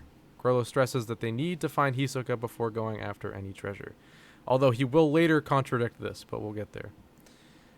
Well, yeah, I mean... For good reason, For good reason, maybe plans just changed, but it is, like, weird to think about in retrospect. Like, did you really mean that, Chrollo? Like, are you misleading your own members at this point? I like, think I was about to say, I think he is. Yeah. And he also... Oh, wait, no. We'll get to that, but... Yeah, we're coming up on that anyways. So, with the information they all gathered, he orders the troop to bring him Hisoka's head, after which they can celebrate. The iconic Huge panel party. of them all walking away. Classic. Soon after the group splits up, Shizuku and Bonolinov ask Chrollo if he wants to team up. Chrollo agrees to work with them, but stresses that he will be the one to kill Hisoka. Shizuku points out that both her and Bonolinov's abilities don't work well against Hisoka's bungee gum, and Chrollo replies that he plans to attack Hisoka as soon as he sees him. This part always really excited me to think about, because, like, it just means that out of literally any chapter that Togashi chooses, we could just have Hisoka versus Chrollo Part 2. If it's just on site, right? That just, like, is, like, literally leaning into, like, I will spring this upon you literally whenever I want. Yeah. I'm just imagining, like Chrollo goes into the bathroom to like take a dump, and then he recognizes Hisoka's shoes in the stall next to him. He just looks down. And he sees Hisoka's clown shoes. I wish that would be the best way to start the fight. But yeah. Anyway, also he's like, I plan to attack Hisoka as soon as I see him. Liar. Yeah, exactly. It's another contradiction from later. Mm-hmm. But we're about to get there. So, Shizuku asks Chrollo if he can read their fortunes again, hoping that it will give them some clues. However, Chrollo reveals that the ability disappeared from his book. Maybe this is a lie too, low key. Wait a minute, Dylan. I've never even considered that. Why oh my have God. I never thought about that? It's so simple, but like I just thought about it Holy now dude, too. wait a Like, Oh minute, Dylan, my you why? just- Why? God. What for? What? You changed my the God. theory crafting. What? Post that on Reddit, Dylan. Post it right now. Hurry. No, Post it don't on post Reddit. it. You need to be the first one to cover it. Content. That's right. I'd say like I love I'd content. say like I don't post a video a month. That's No, a that- really that- good that- thought, though, Dylan. Seriously, I've never considered that before. I never considered it either until Damn. now. But like it could happen. Like it could be a thing. Yeah. I'm gonna be thinking about that for weeks. Wow. Damn. Okay. Anyways, we next see Chrollo. Very recently in real world time, actually, we are up to the newest batch right now. In a crowded area, as a big screen plays tribute to Risnorth, I think is how you say his name, who is Sarasa's killer. As he was murdered 10 years ago today. Chrollo doesn't watch, but he does hear people around him mention that the murderers were never caught. I wonder who did it. I wonder who did it. Yeah. And It's me. Yeah. side note, Risnorth really just like he looks a lot like a certain someone whose first name is Jeffrey and whose last name Jeffsy. Whatever.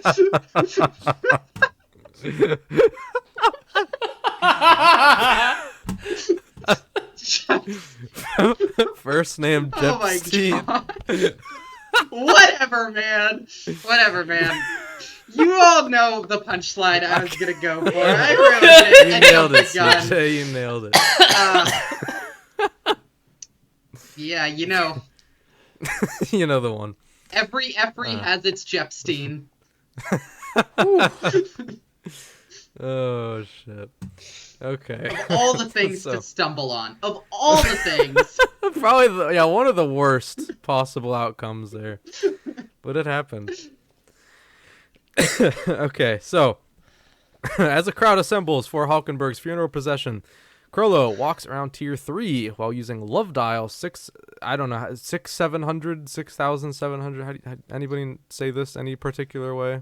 I've never said it out loud before, honestly. No. Not either. Okay, well I there you think go. even That in one. my Using phone videos- inability. I think even in my videos I just call it love dial. The So- love dial. It's love Yeah. dial. Which is a new to us ability. To try and locate his ideal partner. However, love dial cannot locate anyone near him. Darn. So he's already on tier 3 though. You know, he climbed up Yeah. a couple tiers Yeah, already. he's moving since the last time we saw him. He thinks about going to tier 1, aware that the ongoing succession contest makes this a very risky play. Chrollo's thoughts wander to Kakine's regalia through the 3 sacred treasures used in the succession contest that he seeks.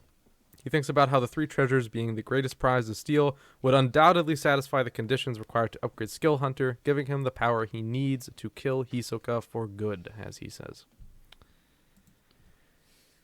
He considers Wild. the... Wild. Oh, go ahead. I was just gonna say wild that Skill Hunter can be upgraded even further. Like that was inconceivable to me at that point in time. Yeah, But- that was huge. What a chapter that was, man. Yeah. Yeah, actually, that was a banger. Yeah, it really was. I miss Hunter. He considers the risk of attempting to steal the treasure, specifically that going to tier 1 increases the chances that he runs into Hisoka before being completely ready to fight, which again, right there, that's the contradiction, because he was just saying, oh no, as soon as I see that guy, he's fucking dead. But nope, he does not want to but see now him, he's- actually, at all. He's calculating again. He's doing like basically the exact same thing he did for Heaven's Arena, where he's avoiding him for as long as possible while he powers up. Yeah. Yeah. One interpretation of this is he thinks like if I run into him by accident, I'm not going to be able to stop myself. True. He knows the sight of Hisoka is going to make him crash out like crazy. Yeah, that's a very good point, honestly. I never thought about that. But it's interesting though because like we're talking about this as if like you know he's like being very selfish compared to like the rest of the group's interests, right? But he's also stresses you know here you know you mentioned this point at the end that like the next best option is in place, and that the spiders would go on even if he died, which is Yeah. very contradictory itself to the whole how like the spider can't live without the head, right? Well, That they kind of they had that ideology at one point in time, right? The members did. the but members did. not Chrollo. But that goes to show the very like difference in perspective between Chrollo and the rest of the troop. Still, yeah. That's what I find interesting. Yeah. Because absolutely. Chrollo does say, all the way back in York New, there might come a time when the legs are more important than the head, and they can't prioritize his survival. But I personally think the choice of metaphor as a spider, a living creature that literally could not survive without its head, is meant to show us, the reader, that Chrollo is wrong. Because, like, his own metaphor contradicts his logic. And I think that's why Togashi went with that metaphor. Yeah. Yeah, for sure. So, he wanders through the crowd gathered at the General Hospital as Hulkenberg's coffin is carried out and uses Love Dial once again to no avail because he still cannot find his ideal partner. He concludes that they are on the higher tiers. And that's it. That's all we got. That is the end of Chrollo's story for now. Yeah. One more thing. Dogman spots him. Oh, Yes, I that forgot is to mention that. extremely Yeah, important, very, very actually. important. You're right. Sorry.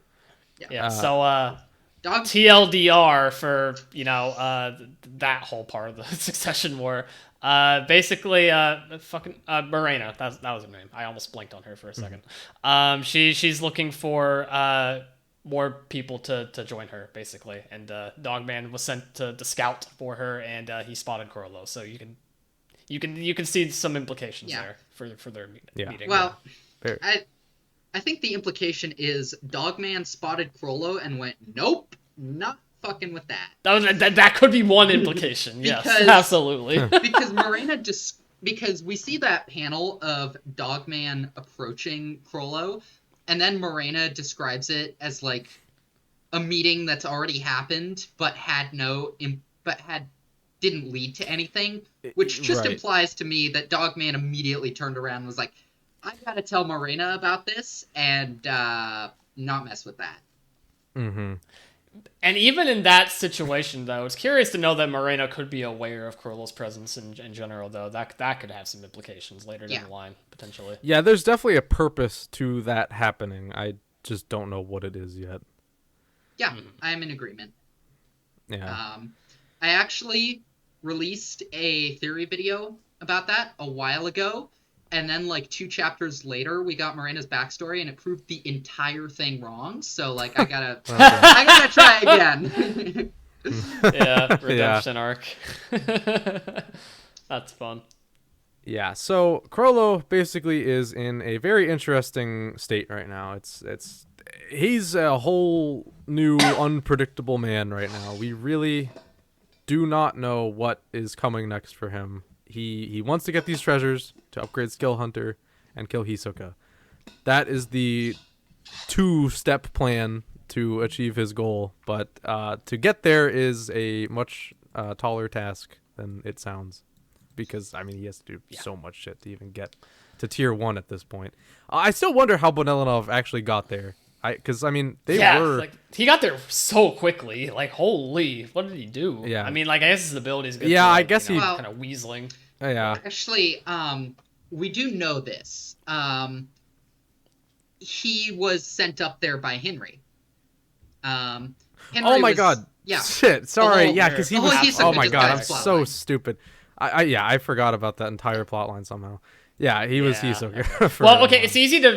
it's easy to not remember, because remember when that chapter dropped, we thought it was like actually Hisoka that was in. Yeah, my brain still In that hasn't moment. caught up to the fact that wasn't Hisoka. I still live in, whatever, 2022, I guess.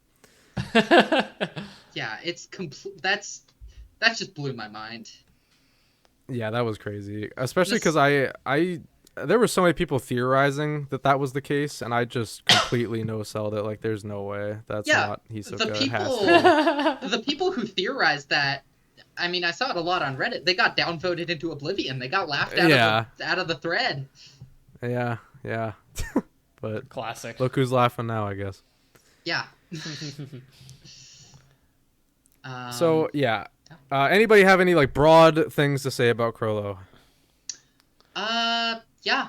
I mean, I guess I have a lot.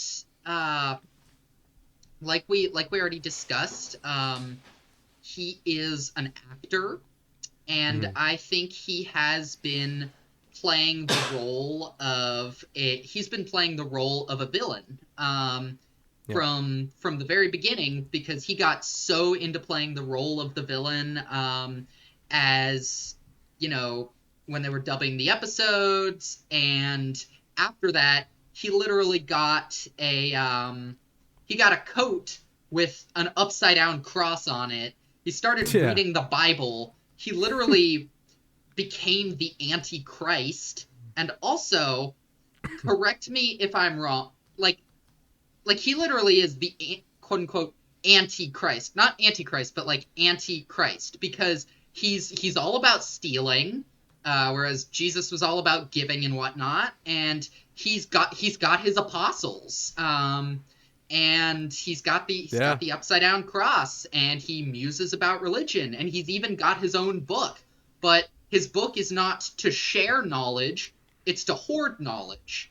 And so I'm no religious scholar, but there's a lot to dive into there. And he literally just sort of, in an effort to create a villain persona, created like sort of the opposite of Jesus, kind of. And one more thing on that note I want to mention, correct me if I'm wrong, but I don't think we got the last name Lucilfer. I don't think that was mentioned in any of the Meteor City flashbacks. Yes. Which makes me think it might be a sort of stage name that he took on after he created this villainous persona.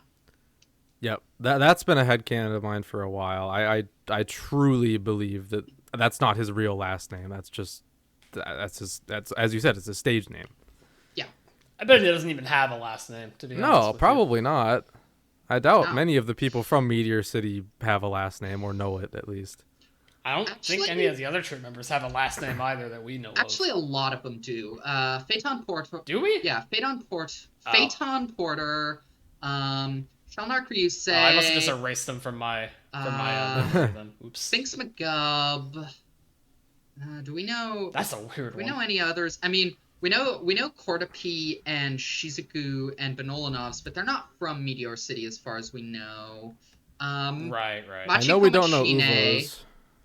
We don't know Uvos, but Machi's Machi Komachine. I didn't know that one. Do we know Nobunaga's? Nobunaga Hazama. Oh yeah, yeah. Wow. Okay. You know any others? Okay, you proved me wrong. Yeah. Franklin Bordeaux.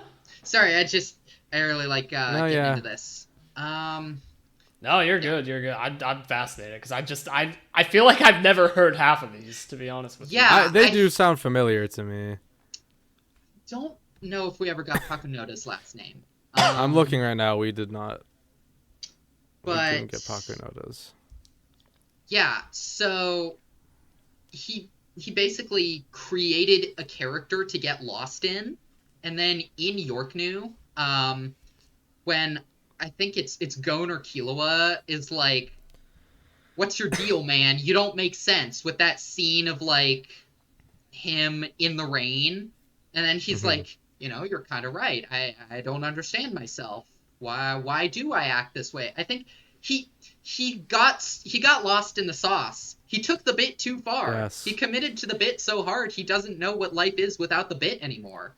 And the bit, yes, it started back when he was acting and playing the villain, but then it also, like, he literally pretended to be like a villainous person to create the spider web that would attract all those snuff film creators.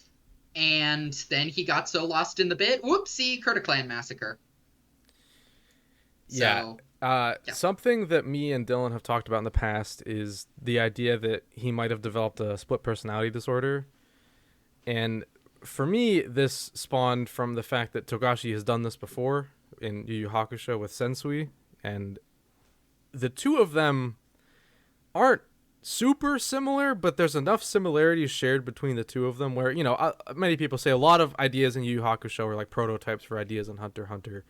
And I do see a lot of proto Chrollo in Sensui. So that leads me to believe that the main gimmick of Sensui being the split personality thing would also carry to Chrollo to some degree. Perhaps not as many. Sensui had I think 8 personalities. I don't think Chrollo has that many. It might even just be 2, maybe 3. I don't know. Because we've seen enough different versions of him, quote unquote, to justifiably believe that as a possibility, I think. Yeah, it's tough to say. Someone who has a fair amount of knowledge in that area, I would say, he certainly experienced a lot of trauma at a young age, which is how that happens. But at the same time, I do feel that it would sort of dull what's interesting and resonant about his character. Because I would say, if anything, he doesn't have multiple personalities, but multiple personas that he tries to put on and take off, but then gets lost in, which, it's a small distinction, but it's a different thing to me. He's a method actor who took things too far, so to speak. And I think it's just, if it can be explained away as multiple personalities, to me, that feels like it really loses a lot of what makes him and interesting. Because I think the Phantom Troupe's story is really a lot about showing how normal, pretty innocent people can reach those levels of depravity. And so not to completely rain on your parade, but that's an idea I have a pretty strong disagreement with. Yeah. Yeah, I mean, I can see where you're coming from. It's kind of one and the same for me, to be honest. The getting lost in the role thing, but I will at least agree that take on it is something that I like. But it also is just so similar to me that I can't really view it as a different thing. But I also get it, so I don't know. Yeah. Well, it definitely is different. I'm sure. Yeah. Because I guess I'm just not as informed on the topic.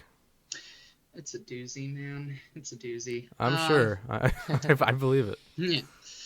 But yeah, so I don't know about that, but he definitely something else I wanted to mention earlier, but there was just never a good time, is I think Chrollo is really nostalgic for home and the past. Oh yeah. And life before. Big time. Because he always seems to make choices that lead him to places that will remind him of the past. For instance, when they were hiding out in Yorknew, they picked a rundown abandoned building. You're telling me these people couldn't at least get a nice hotel? Because it's not like they were scared of being seen in public. I mean, Machi and Nobunaga were wandering around in public, so clearly that wasn't the concern. The concern is Chrollo wanted to be somewhere that felt like home, and for him that was an abandoned building. We also see this in the Succession War. Because again, you're telling me that these guys who stole Greed Island and who killed the 10 Dons and had exclusive access to whatever, and some of them managed to get hunter's licenses, you're telling me they couldn't have gotten a VVIP ticket and gone to tier 1 if they wanted to? like Ilimi Zoldyck has a VVIP ticket. Ilimi could have gone to tier 1 if he wanted to. So if Ilimi Zoldyck, a professional assassin that's like world famous as a killer, can get a VVIP ticket, I really think the Phantom Troupe could have. But instead, they chose to start out on tier 5, which is like in the midst of poverty and squalor. And it, like, of course it reminds them of home. And then one last thing on that note is in Hisoka's fake fortune. Hisoka's fake fortune said, the 11-legged spider longs for home. And yes, that was a fake fortune, but that makes me think, because he spent enough time with the Phantom Troupe, he wanted to create something that would have been believable. So maybe he got like an inkling from his time with them that, you know, they were nostalgic for home. And so on and so forth. I mean, 100%, because, you know, something we also know about Hisoka is that he loves reading people. Not in the same way that Chrollo does, but, you know, he has the whole Nen personality. What is that called? You know, the thing he talked about in Heaven's Arena? Yeah, the personality test. Yeah. I don't remember what it's actually called. But... Yeah, I forget. But yeah, he's also, he has an interest in basically astrology, I guess, in the terms of Nen, at least. So it makes sense that he's trying to read into everybody around him. Not to the same level, because he's not nearly as observant, I guess, or as curious as Chrollo, because Hisoka's more fixated on, well, obviously fighting, whereas Chrollo is a more worldly person. His desires are more, what's the word? I don't know. Smart, I guess. Yeah. Elegant. Erudite is the word I would use, I guess. I don't know. I don't even know what that word is. So, I guess it means like, insert name would know. I guess it means like scholarly. Okay, yeah, that's kind of what I was looking for. Yeah. Yeah. All right, well, Dylan, do you have anything to add about Chrollo? You guys touched on a lot of kind of what I was going to touch on for my overall thoughts, so I don't really have too much to say. I don't really want to drag out the episode length too much longer than it needs to. True. But I'll just say that Chrollo is just, I'll reiterate some of my points from earlier in that Chrollo is just such a layered character in general, and I would argue the most layered character in the entire series, in terms of what makes up his entire being. You know, how he was brought up in life, the circumstances surrounding him, his psyche and his mental in general. Mm-hmm. It's all just so fascinating. And the way his mind operates and the way he kind of, you know, psychoanalyzes anybody that he comes across in general really just drives the point home that he's been through a lot. And he really, like, he sees the world out of the people that are closest to him, and that makes him a really easy character to sympathize with, I think, at the end of the day. Regardless of how, you know, you may view his actions as a human being, right? You know, obviously very despicable in a lot of ways. But that's what makes his character beautiful. And I just really like Chrollo a lot for a lot of those reasons. Definitely one of my favorites in the entire series, and I can't wait to see what happens with him next. Something just sort of occurred to me. Everything Chrollo does winds up shooting himself. He winds up shooting himself in the foot every single time. Because let's kind of go through the series. Just he does, yeah. Why did Sarasa? Why was she going off alone? Because she wanted to get more tapes for Chrollo's recordings. Why did the Phantom Troupe end up becoming monsters? Because of Chrollo's plan to set up that, you know, snuff film service. Why did Uvo die? Because of their actions in killing the Kurta clan, and B, because of Chrollo's half-assed heist plan. And then why are they all getting killed off by Hisoka, split up one by one? Because Chrollo didn't, like, desecrate the body. Although, I don't know, that's kind of not fair. That's not fair to him, because who knew Hisoka was going to revive like that? That's that one, it's hard to Yeah. pin that on Chrollo, but No one could have predicted that shit. the point I'm is, not it gonna still lie. did But- unintentionally, he unintentionally shot himself in the foot, or unknowingly shot Yeah. himself in the foot. Yes. Like, regardless of, like, how, if the decisions he's making seem like the correct one in the moment, like, everything he does comes back to bite him, and Yeah. that's kind of, like, haunting him, I think. It definitely is.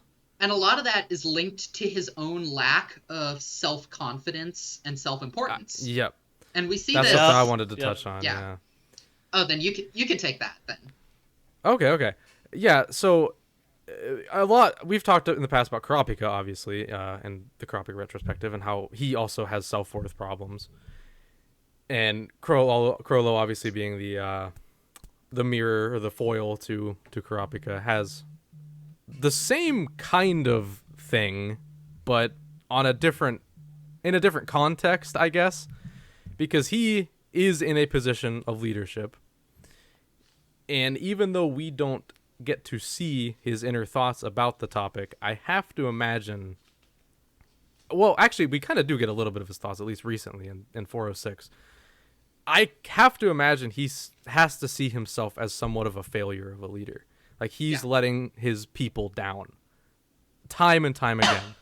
And Cortopi and Shalnark's deaths were just like the boiling point. It's like when everything came to a head, like, fuck, I fought this guy, Hisoka, and now I got 2 of my guys killed. Like, Two of these guys killed, and the rest are being threatened to be killed too. Yeah, now this one guy that I thought was dead is after everybody I know and love. And even though, as we were just talking about, that's not his fault. He really did think Hisoka was dead. Whenever you have self-worth issues and self-doubt, you're not going to really think that way. You're going to put it completely on yourself. And as, Chrollo's responsibility as leader, that is his job in a way. He's got to be the fall guy for anything, really.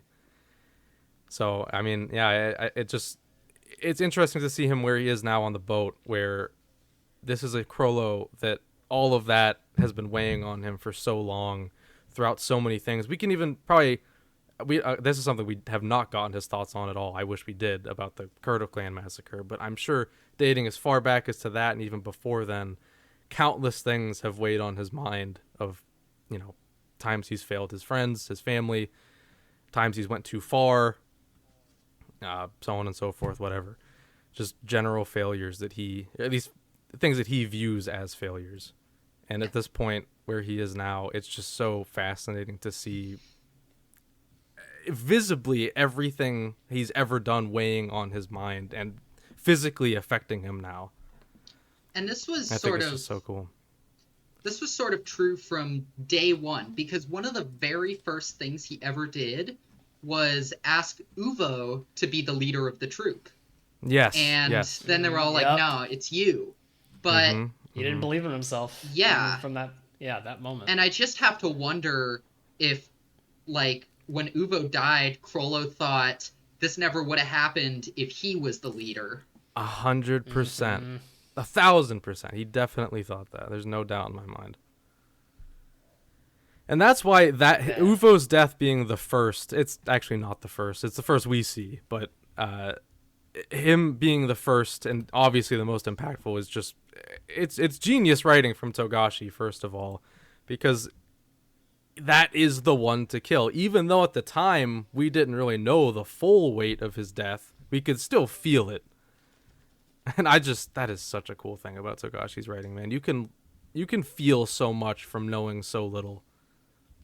And then eventually, whenever you do get the full context, it just hits you like a truck. Yeah, and also, Chrollo keeps saying sometimes the legs will be more important than the head, and he has this whole plan, and is like, even if I die, the spider will go on, but the fact of the matter is, he's just wrong. Like, can we really, we talked about this, I think, way back, one of the other times I was on the show, one of the earliest times, I think, but can we really imagine the Phantom Troupe without Chrollo? Like, it would just fall apart. Absolutely not. Yeah, no, it would fall apart. Chrollo was gone for, what, like, a few hours in Yorknew, and they were getting ready to kill each other. Yep. Yeah. Now, the moment Chrollo is gone, the infighting immediately begins, and then it falls apart from there. And that's where it shows that delusion in Chrollo of, the self-importance thing, because that's something that every other member of the troop sees. As soon as Chrollo's gone, the troop's done. They know that. He doesn't. He refuses to accept that because he has to believe that the world will go on without him. His friends and family will be fine without him. Or else you just can't even go on living. That's the only thing keeping him going is that thought and idea. And I think this also ties into his net ability. I think it's very common of people with crippling self-worth issues to pretend to be someone else or to get absorbed in acting. And I think we see this from the very start. He's most at home in himself when he's playing the role of another character because he doesn't like or believe in who he is. And I kind of think that's why he created this over-the-top villainous persona, because that's the only way he can feel okay with what he's doing. Mm-hmm. Yeah, 100%. Yeah. Yeah. Nail on the head. Yeah. And no notes. Also, about that, I think we kind of see this in his character design. In Yorknew, we do see Chrollo as a child in that flashback, and of course, he looks nothing like the slicked back hair, sort of almost mob boss he looks like nowadays, projecting an image of strength and, for lack of a better word, aura. That's his villainous persona to the max.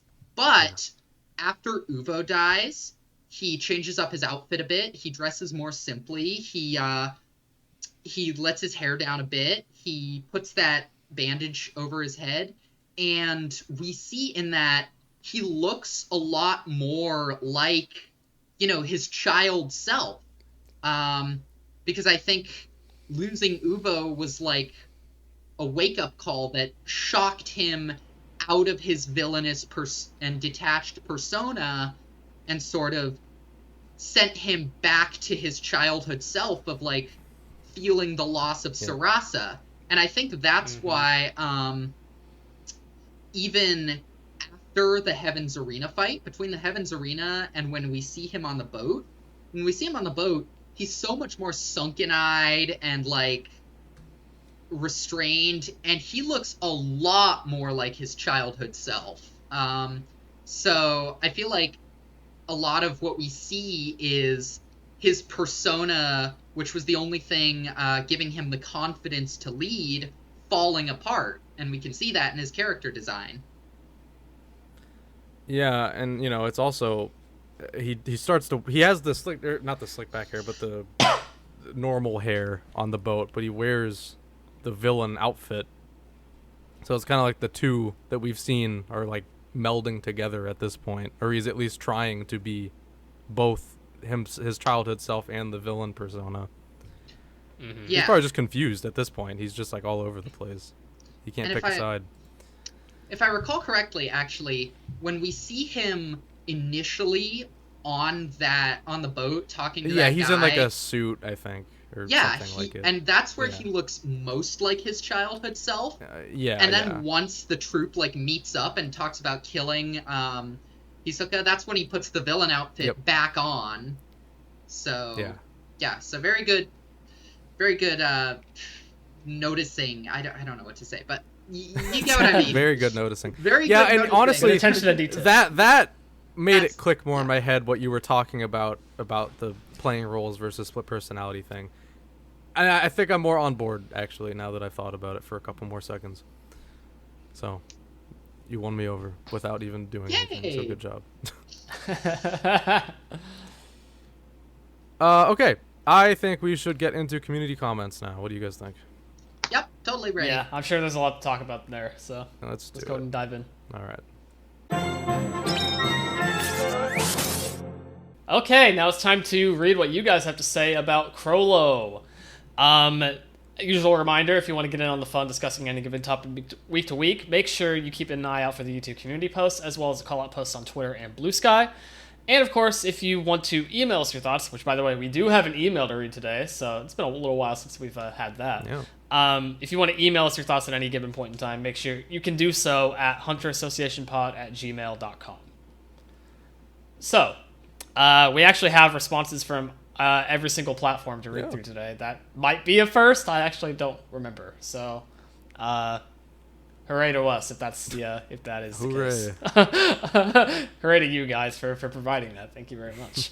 We're gonna start off today with Milu Kitty on Bluesky, who posted, "I think Togashi admires and gives a lot of importance to the translators and dubbers, and that's why he has made them part of the heart and one of the most important characters in the series, one of the main villains and characters. One of the children of Meteor City becomes interested, learns in poverty about other languages, forms a group with his friends, learns to read, learns other languages, and after much effort and together with his friends, they dub and translate to make the content accessible to other illiterate people in the city. Then when Sarasa dies, he's the only one capable of reading the note the killers leave behind." That's actually a really important note that we didn't really touch on. He was the only one who could even read that note in the first place. So, goes to show the forced leadership kind of aspect to his character, right? Yeah, true. It's heartbreaking on so many levels. The implications of the horrible things they've done to the poor little girl. The note is the most stinging way they've had of mocking the city, of punishing its inhabitants. And at the same time, perhaps it was just another day in the routine of traffickers. For Chrollo, it was most certainly the most heartbreaking descent into hell. I mention translation and interpretation because I have translator friends, and over the years I've learned to appreciate some of the little subtleties in the meaning of the things that maybe don't directly translate from a language to another, and how passionate and dedicatedly the professionals try and save the distances between the worlds that are between languages. I think the troupe felt that distance as a whole world of uncertainty and anger, as they would never be able to grasp even the motivation or reasonings or literally anything from the culprit. That really can destroy someone. But at the same time, the knowledge can and does destroy Chrollo in a different, possibly more impactful way. That's actually a really good shout, yeah. Like, they don't know why, at least the majority of the troupe, who knows what Chrollo actually read in the note, right? They don't know why Sarasa was killed in the first place. And so, like, that, like, I think it's that lack of knowledge that really just, like, is the most, like, damning part of it all, right? Especially for Chrollo. This reminded me of something, but I'll mention it at the end of the comment. Okay, yeah, we only have a little bit left to go, so let's just finish it off first. I don't think the book or the hand's abilities are at random either. I see the pattern of making Chrollo become to the thief of words. By writing, he steals part of someone the same manner they took away part of him that day. I do think he produced his Hatsu as part of coping with the pain, maybe trying to fill a forever empty space in his heart. For that reason, the name his ability is Skill Hunter Bandit Secret. I think in part he's referring to the secret which made him become who he is, the text he read that day, the secret he will be buried with. Chrollo is a very sensitive person. We often see him crying. I love him very much. This comment is something I recently thought about while explaining the character to my translator friends. I said the character is the saddest love letter to translators. They liked my explanation very much. I hope you understand what I'm trying to say too. That was a beautiful comment. Wow, that's truly incredibly unique perspective on Chrollo. I've never heard anything like this before, so thank you so much for sharing this. That's given me a lot to think about, and I'm honestly kind of ashamed and shocked that I didn't come up with something like that, because my entire, like, translation is what I did in college. Like, that was my whole thing. Oh my god, now I need to rethink his entire character. So now you got to reread the entire series again with all this in mind. Sure. What's a seventh time? Oh my god. Even kidding. But yeah, no, that's so true and real. And something I wanted to say that this comment reminded me of is pretty sure that yes, Chrollo was the only person to ever find out about that. Not even or to ever know what was in that note, not even Pakunoda. Because I don't know if do you guys know about the volume extra of the recent volume? I say recent, but No, like, I don't actually. so there's a little bonus scene in the recent volume Oh, I extra. do know about this. Never mind, but go ahead. Yeah, with Pakunoda learning Nen from Renko, and Renko tells her that conditions can increase, basically explains how conditions work, and Pakunoda sets the Right. condition that she will never read the mind of the person closest to her heart, which is implied to be Chrollo, which means that Huh. once again, even though Pakunoda could literally read minds, Chrollo was probably the only person who had that knowledge. Mm-hmm. But Takes away that theory from all the Redditors out there. Good job, Tagashi. but yeah. Otherwise, though, I fully agree. This is a fantastic comment, Yes. and I have to rethink everything. Oh my god. Yeah, no, this was very well thought out, I Yeah. thought. Thank you so much for that, Milu Kitty, as always. All right. Email time, guys. Exciting stuff. Let's go. Patrick B is back. We're gonna dox you here. We're gonna post your full email. I'm kidding. We're gonna censor that part out.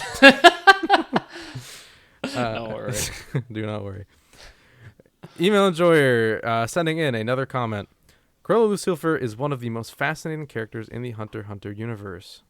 I like how there's different font sizes for like every paragraph here. That's very interesting.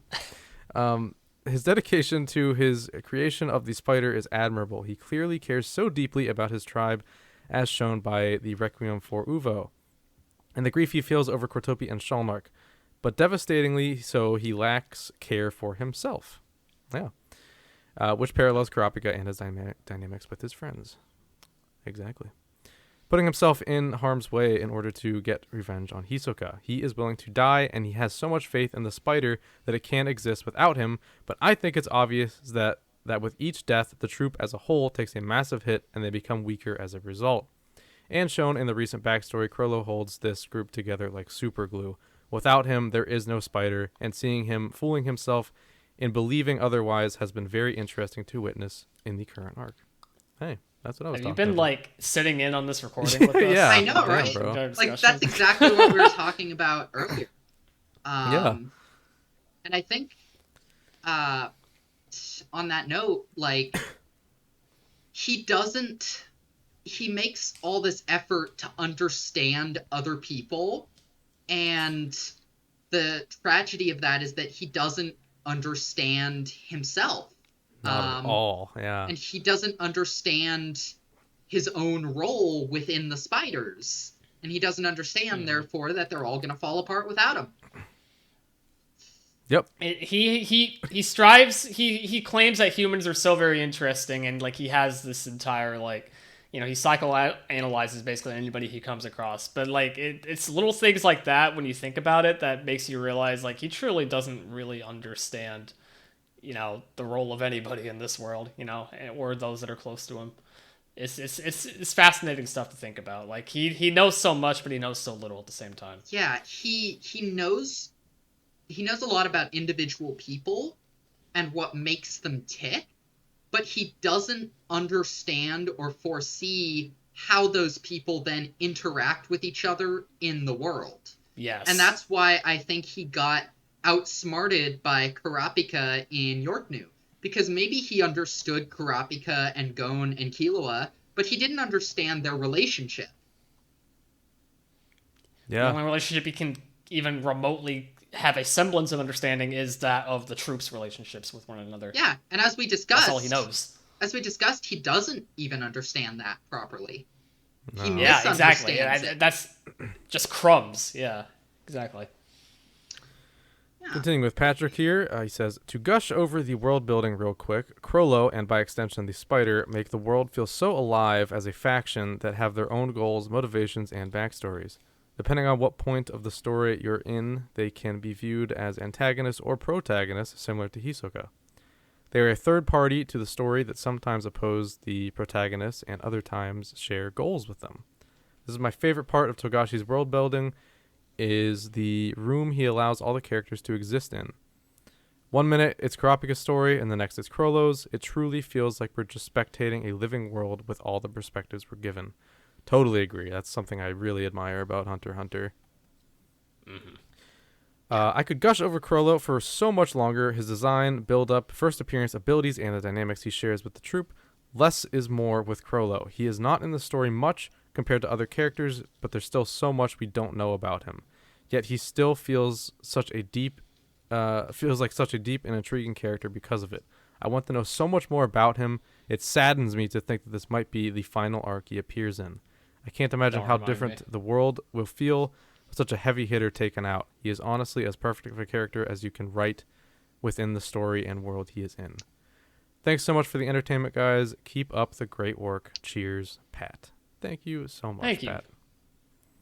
Really appreciate that. Yes.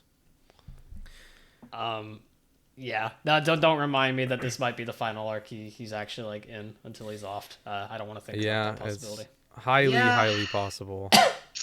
I would even say probable. Yeah. He's got to be like 90% death flags by volume at this point. He's he's on his way out. Yeah. I could just feel it. Yeah. Also, one thing, I know we've kind of talked about it a lot in previous episodes, but just what Pat said about the world and the characters feeling so alive, that's one of my favorite things about Hunter x Hunter. It feels less like a story and more like a strange world that we're allowed to take a glimpse into. Yes, exactly. Yeah. I love it so much. Yeah. All right. The one comment I get to read from Terror of Talos. So tragic that I only get to read one. What I find most interesting about Chrollo is his perceived lack of identity. As a child, he showed so much talent for imitating others, and this trait became a prime foundation for him as he grew older. This led to him being unable to understand himself as an individual. After a tragic event, he was essentially pushed into a leadership role by his close friends, a position he had little reason to refuse. Oh my god, another commenter who's been just like listening to our recording. This led him to him playing the part of a leader for so many years, a role he has also performed quite well, at least for the time being. Also, in 405, we found out that the troupe successfully avenged Sarasa. Yet this clearly didn't stop the troupe's violent and destructive actions, despite vengeance for an individual being their original reason for forming. So, with all this and current events, I do believe Chrollo will eventually be pushed to his emotional limits. We're absolutely going to see a completely different external side of him, and we've already seen hints of this with him trying to hold it together internally, but he can only internalize his feelings so much before the act is dropped. More troupe members dying will definitely be the prime catalyst for that, and other factors could play a role too. Lastly, the parallels between him and Kurapika are fascinating to me. However, despite everything that has happened between them, what are your thoughts on a potential truce or team-up? I personally don't think this is one of the more probable events to happen, but when you factor in the whole contract Kurapika made with Longhi and Chrollo needing a partner on the upper tiers, it makes me consider the possibility a bit more. Though all of these aspects can lead to something completely different anyway, lol. Yeah. So I at least will say I was completely not into the idea of a Chrollo and Kurapika team up, but the Longhi contract is actually what made me start to raise my eyebrow a little bit. Like, okay, yeah, there might be something there. Yeah. Will it happen? It's 50-50, honestly. I really don't know. I cannot call it. Yeah. It's really hard to say because, like, on one hand, like, that's just, like, a crazy thing to imagine in the first place, like, how that even is, like, conceived, right? But, like, you know, Chrollo is looking for an excuse at this point to go straight up to tier 1 as is, right? And that could serve as a nice catalyst for that at the same time if you're looking at it from a storytelling perspective. Yeah. So you could make an argument either or for like if it'll happen or not, I think, and I could be persuaded either way is kind of where I'm at with it. Yeah, and for me, it's like Hunter x Hunter is so difficult to predict. Yeah. And so extremely, yeah. so when I think about Chrollo and Kurapika teaming up, I don't think about if it's likely to happen, because there's so much we don't know. We can't say if it's likely or not. I think about what it would do for the story, and I think it would do a lot. Because first of all, they have a way it could happen with, like you said, Moonlit Decree, Longhe's ability. That's the only way it could work. We already have a way for Kurapika to get a hold of that if Kurapika completes the contract. And then also they now share a common interest. They both want to get one of those sacred treasures, whether they know it or not. Depending on the translation you read, the Shrouded Zen Buddha, the Lotus Anchorite, Chrollo needs it to upgrade Skill Hunter. If Kurapika gets it, he could shut down the Succession War. So they have a common goal, and then also it would show just how far Kurapika has fallen morally. Because Kurapika's arc is one of corruption, and it parallels Chrollo's in showing how somebody who was once innocent and had pure motives, or not exactly pure motives, but like someone who just wanted to avenge somebody dear to them, can be led to utter depravity. And so it would be a really good example of that. So it would do a lot of things for the story that makes me really, really like that thought. Yeah, especially looking at it from Kurapika's end, because his whole entire current part of the arc right now is basically him juggling between, like, does he really want to, like, be selfish and go after, like, the Scarlet Eyes like his original intention was, or does he, keep committing to saving Prince Oito, right? And just kind of, like, guiding, her through the rest of the Succession War and trying to shut down the Succession War in general, so, like, no harm comes to her, right? Serving his purpose as, like, a bodyguard, right?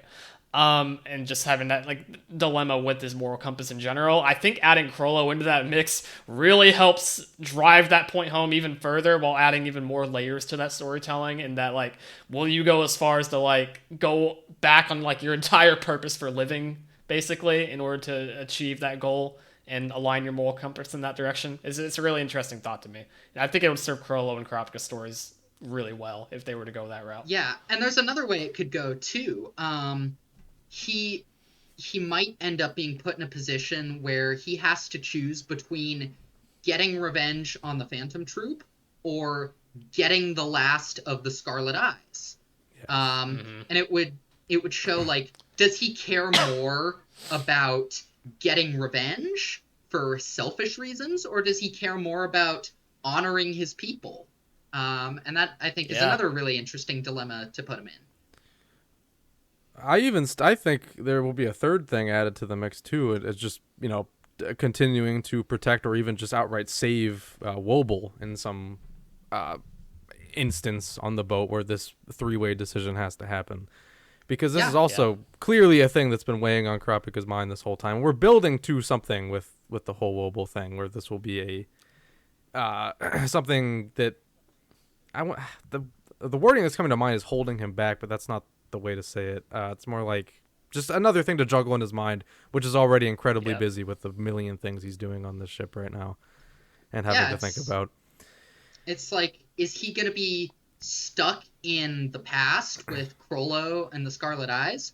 Yeah. Or is he going to let himself move into the future? And considering that his ability is Emperor Time, and it's literally throwing away his future, I don't know how good the odds are that he's going to make the right choice. Yeah. Regardless, Kurapika and Chrollo's stories will converge on this boat. I know it will happen. Absolutely. They have to.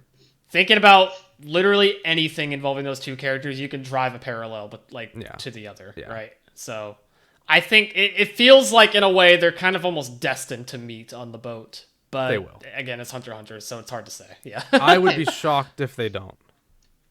It might be. Go ahead, imagine if it were just like complete. This would be completely mind blowing. But imagine if Chrollo's ideal partner ends up being Kurapika.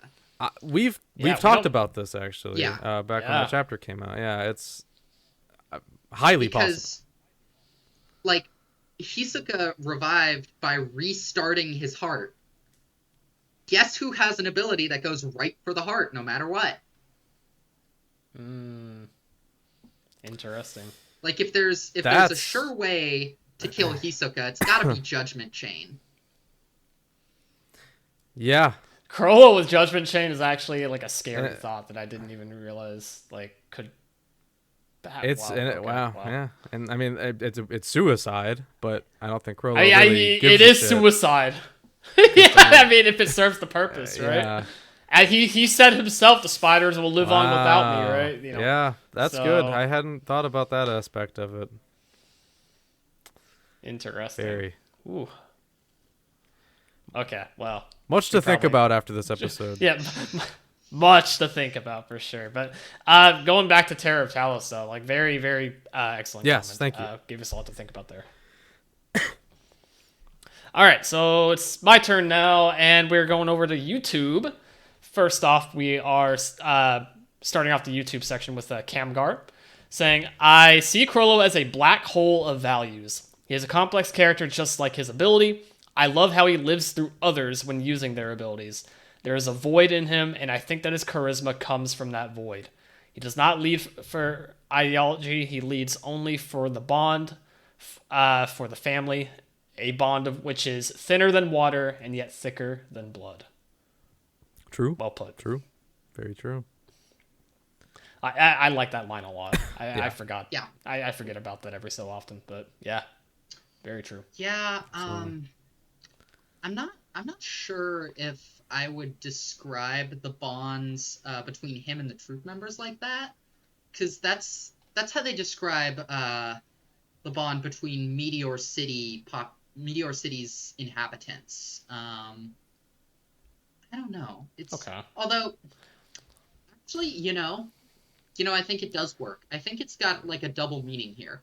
Because it obviously means something else when applied to Meteor City inhabitants. It's like, yeah, they kill and backstab each other all the time, but if anyone outside messes with them, they're done for. They unite together to defend themselves. But I think actually, if we apply that to Chrollo, we can say thicker than blood because he treasures them more than anything. They're like family to him. But thinner than water because he doesn't really understand their relationship, like we were talking about. So Yeah. that's actually a way of looking at it as like a double meaning thing that I like. Absolutely. I like that read a lot into that. All right. But yeah, thank you, Camgar, for the comment. Yes. Appreciate it. Thank you. Next is from CRHJ2HK, who says, the latest manga chapters gave us more information about how Chrollo develops his Hatsu. He not only steals other people's abilities, but he also has to steal some specific items to upgrade his main ability, the Bandit's Secret Book. Now, if we go back to the troop's first appearance in Hunter x Hunter, knowing the troop's backstory and overall purpose, I wonder why Chrollo decided to gather the members for such a big heist. What's the point of attacking the auction and steal everything? He didn't seem to care much about the stolen items, so could it be that it was a condition that he fulfilled to get his bookmark ability? Perhaps. To upgrade his ability, it would make sense that he has to become the ultimate bandit. Stealing everything from the Mafia was quite the challenge, and now on the Black Whale, he's going for the next level by trying to steal a national treasure, which is going to give him a hell of an upgrade for sure, given the risks. From this new POV on Chrollo's motivations, it also makes sense why he was so focused on stealing Neon's ability, to the point that he didn't realize earlier the connection between Neon's hobby and Kurapika's goal. He let the members, specifically Shalnark, handle everything regarding the chain user, even though he was a serious threat to go intercept Neon. Neon's Hatsu was super useful to him to help him navigate the York New Arc events. In the same way, he's using the phone ability on the Black Whale to find the person he needs to achieve his next step. Chrollo is truly an incredible mastermind, and the more we get on him, the more I'm impressed with the level of planning he's capable of. Put in there the fact that we know now that the dude who was part of the cocky and trafficking web responsible for Saras's tragedy has been dealt with long ago. The implications are huge. We always go back to the same question, the Kurta massacre, did they do it? I think it's the most fascinating mystery in Hunter x Hunter with so many threads tied to it. Was the massacre a connection to obtain power, a vendetta? Who is truly behind it? I can see a few plausible scenarios, but all comes to why would Chrollo order something like that? Something doesn't feel right, and I can't wait to get to the bottom of it. What are your guys' thoughts? I think Oh, go ahead. You can start. The why is a whole other question that I haven't settled on an answer about. But I think they definitely did do it. Because Uvagin eventually remembers it after Kurapika recounts it. And so Uvagin's like, oh, we were there. That happened. I did that. Yeah, and it's the casual remembering of it that sets off alarms for me. It's like, it's not like he remembered it and he stopped and froze and was like, oh, fuck. It's just like another thing to him.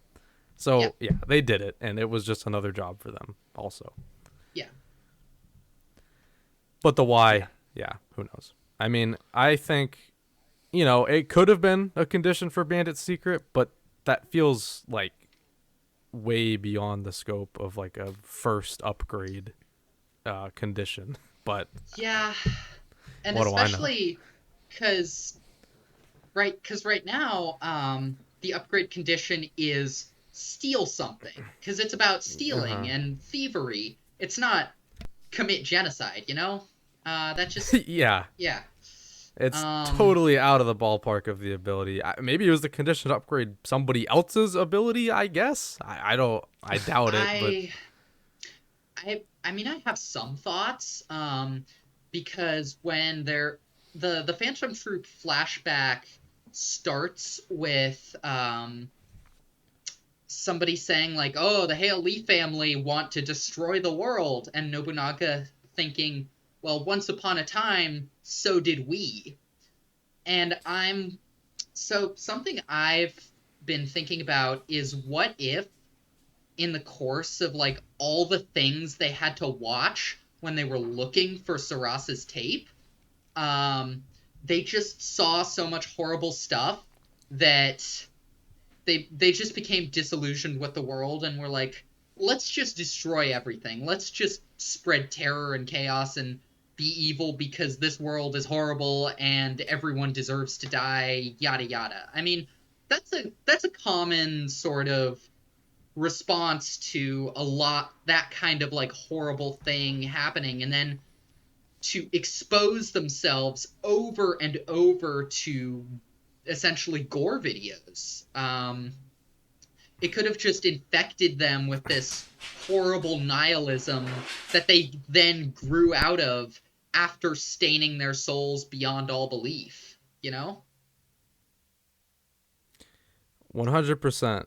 And okay, CJ, you said you have not read Yu Yu Hakusho, right? I have not. Okay, you really should. Because what you just said is exactly Yu Yu Hakusho, Chapter Black. I won't bother. I don't want to spoil anything also, but read Yu Yu Hakusho. You'll get a lot out of that, I think. I'm sure I will one day, but I have so much stuff to do right now. I know. But yeah, that is actually Chapter Black, which is very much proto Phantom Troupe, Chrollo, yada yada. But yeah, it's super fascinating that you drew all those comparisons without having read Yu Yu Hakusho, I think, because wow. Yeah. You're like back reading. Yeah, I mean, amazing. Yeah, I know very little about Yu Yu Hakusho. I tried to get into it like a long time ago, and I thought the first arc was great, and then it started to lose me. But I've changed a lot since then, so maybe I'll like it more. But no, I know nothing about Chapter Black. Okay, I'll at least say this. Essentially, Chapter Black itself is a videotape that has... Oh, you know what? I I knew that Chapter Black was a videotape that turns you evil. That's about all I know about it. Yes and no. It's like thousands upon thousands of hours of like the most like footage of the most horrific crimes, murders, everything you could think or dream of horrible happening in the world. And it's an idea of the main villain to show this tape to everybody to like radicalize the entire world. Yeah, that's something Togashi would write. Right? Yeah. That's very Togashi.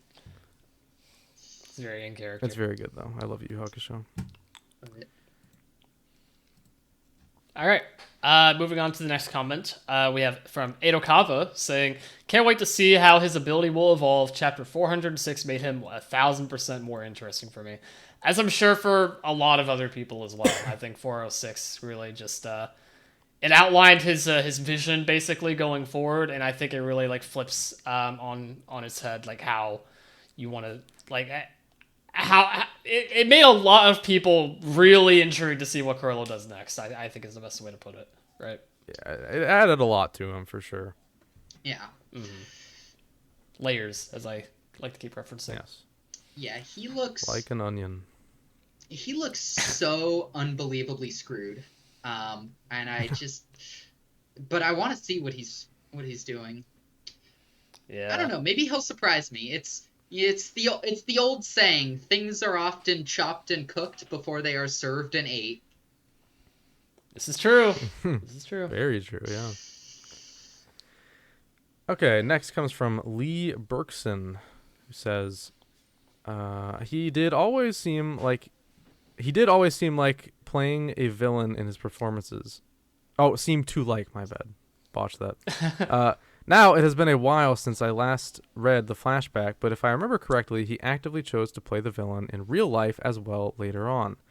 He didn't just become evil naturally, he actively worked towards it. Yeah, that is correct. Although, part of it was also natural, in a way.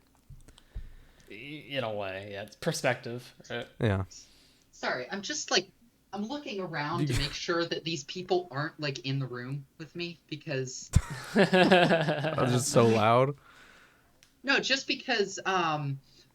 I saw the comment. I thought you had like noisy neighbors. Something about this comment specifically, you're like losing your mind. No, like are they spying on us or something? Because it's like everything we've discussed. Yeah. Yeah. I do wonder what his younger version would think of him. Yeah. Probably. That's a thought. That sure is. That sure is. I think he has truly lost himself. Yep. There. Yeah. It continues. Yeah. And I think go ahead. Sorry. I was gonna say I think it was very easy to lose himself because, you know, he always had crippling self-esteem issues. He didn't have any attachment to himself anyway. He was like happy to lose himself, you know? Yeah. Yeah. Yeah, that's very true. He didn't lose hold of himself. He just like chucked himself out of the car window while doing 90 in a residential area. Yeah. Yeah, literally. When Gohan asked about his motives in York knew, he seems so distant to his own past. I don't remember his exact words, but he seemed to have trouble remembering / focusing. Now that might just be him suffering from trauma, or just Togashi trying not to be too specific in his hints, or maybe both. I think that either way, wow, I'm really blowing it. What is happening? It's getting late. I think that either every other member will die and leave him as the sole survivor, or he will die, leaving the rest behind, with some of them dying and the rest separating. Or they might all die as well, to be honest. Literally any of those things could happen. All are equally likely. Yeah. I still foresee some of them living and making it to the Dark Continent. I don't know what. Yeah, maybe like Illumi somehow. Ooh, no from CJ. I think maybe the only one who even has a chance of making it to the Dark Continent is Illumi. But that's because of my personal... I don't even count him. Or that's Okay, fine. Kaluto. How about Kaluto? I feel like Illumi and Kaluto are going to be the only survivors, if there are any. Wow. And that's my personal pet theory, because I feel like Illumi might have realized he's never going to get a hold of Nanaka, and so he wants a replacement. Because the last thing we saw of Illumi was him going, "Wahaha, Nanaka's power will be mine," and then all of a sudden we cut to him joining the Phantom Troupe. Doesn't make sense. So that's my personal pet theory, but yeah. I like it. I also sort of have meta reasons for thinking that it's gonna be a bit before Chrollo kicks the bucket, because it's sort of, Togashi teased us a while back when he was storyboarding for, I think, chapters, I want to say 450 or 460 or something. Like, one of them was a close-up of Chrollo's face. The next one was a close-up of Hisoka's face whistling, which sort of implies that they're going to interact in those chapters. And that's like at 30 to 40 chapters from now. I can't see 0 Phantom Troupe members dying in that entire span of time. Oh yeah, I feel like every batch that comes, we keep being like, all right, they're gonna start dropping like flies now, but it still hasn't happened. And then they So, don't. like, Yeah. I don't know. Yeah. We'll see. It's really any chapter now. I really think the first one's dropping dead. I think Shizuku's first to go. That's my personal theory, but or Bonolanov, one of the two. It's one of those two, but maybe they just blindside us and like Machi dies randomly. I don't know. Don't do that to Machi. I kind of... I'm just, it's Togashi here. I'm just saying. Well, here's the thing. Togashi actually spared Machi. Yeah. Originally, This is true. Hisako was going to This is kill true. her then and there, but Togashi said that he, quote-unquote, vetoed it. So, like, there's a little Hisoka gremlin living in his brain telling him how to write his character. Which is a really funny idea. But also, another reason I think Machi's safe for a bit is just, again, for meta reasons. I think Togashi is going to either... or I think the next to die is either going to be one whose abilities aren't that useful for combat, or one who we've already seen, like, in a proper fight. Shalnark and Kortopi fit those bills, and so for that reason, I think I think Shizuku and Bonolanov are, like, the best possible bets, because we've seen them do fights. We've seen what they can do. They're not gonna die, and then we're gonna be like, oh man, we never found out, like, how they fought. So that's why I think they're super cooked. Yeah, they're dead. They're so dead. Fair, for sure. So he continues, but the spider will not exist anymore, and I do believe that this will happen by the end of the current story arc. Yeah, that I can at least agree on. No matter what, all die, some die, none die. I think the spider will be gone. It will not exist after this arc. One way or another. Yeah. There's no way there's a group calling themselves the Phantom Troupe after this. Yes, 100%. No doubt in my mind. Him being the sole survivor of the troupe would make a lot of sense to me. It's what would hurt him the most, to have lost everything for his own revenge. It could create a nice parallel to what Kurapika is going through, and it makes me believe in a happy ending for Kurapika. Really? That's interesting. I mean, I see where he's coming. I see where he's coming from. My mind goes in a different direction with Chrollo being the sole survivor, but I get it. Yeah. I don't I'm know. not. CJ and I seem to be on more of the same page. I'm a believer in a happy ending. Oh no, I am too, but not with this circumstance. Oh, okay. Yeah, I misunderstood. I think the author of this series is Yoshihiro Togashi. That sort of dispels any hope of a happy ending for either of those two in my mind. Especially because the Succession War in particular is all about the continuing cycles of violence and abuse. And, like, I don't know if Kurapika's going to manage to break that. I just envision Kurapika being, like, the symbolism of actually breaking the cycle. I do too. Personally. I'm with Dylan on that. I was just talking about the specific instance of Chrollo being the sole survivor. I don't think that would be. I don't think that would lead to a happy ending for Kurapika. But I think I just foresee narratively Kurapika getting a happy ending. I know this is a huge debate, but yeah, well, we don't have to go into all that here either. Yeah, We'd be here all night. I think it's gonna be bittersweet, if nothing else. Sure. That's fair. Like it's not gonna be drowning in an indescribable emptiness bad, but it's not gonna be all happy. Yeah. Like, yeah, maybe he will die still. I don't know. I mean, he's shortening his lifespan like Insano style anyways, so yeah. Maybe using it willy-nilly. Maybe the black whale sinks and we have a Titanic scene with Oito and Wobble on a little piece of driftwood. That's like, no, there's no room for me. Yeah. And Bill's there too.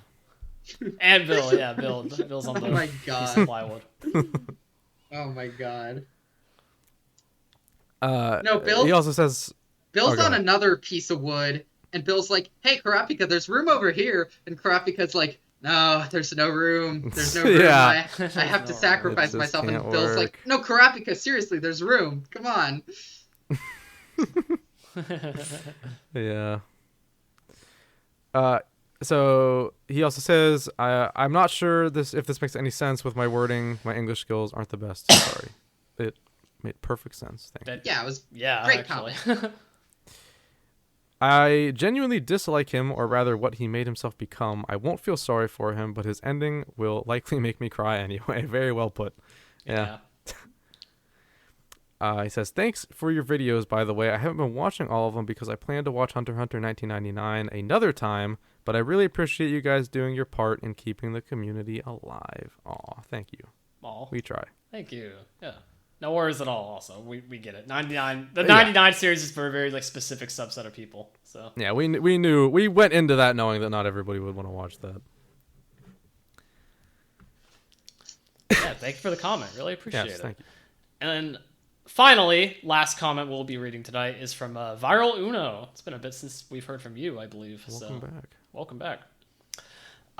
Before catching up with the manga, Chrollo was in the bottom quarter of my top 10 Hunter x Hunter characters. His appeal was that he seemed deep and mysterious. His scene during the lighting strike, I don't know, where Gon asks him how he can hurt people he doesn't know, was probably my favorite. The Requiem was great too, but that included the rest of the spider, and I'm thinking more along the lines of him on his own. He also had great stuff with Kurapika in the car and Blimp with him, and with Neon. Yeah, a lot of great moments with you, obviously. However, adding in the context of the manga brought him up to my top 3 alongside Gon and Mirum. I'd probably go Gon, Chrollo, Mirum if I had to order. Oh wow, above Mirum. Fantastic top 3. I'm not brave enough for that, but I respect it. Dang. He likes green dudes. He's a big fan of the green True. dudes. Yeah, how's Chrollo green? With envy. Okay. Fair enough. Yeah. Okay. Yeah, I was with really Hisoka. hoping you were gonna ask that so I could make that joke. Good job. Well calculated. Yeah, because just like Chrollo. Yes. There you go. You were the Hisoka who fell into my trap. Yeah, because that could have gone so wrong if you had just said Chrollo's not green. Then the whole thing wouldn't have felt as earned. Wow, but no, really, it worked you perfectly. saw straight through it. However, that was definitely not just luck. What if I use texture surprise on this comment to make you read that, and thus in turn setting forth this entire exchange?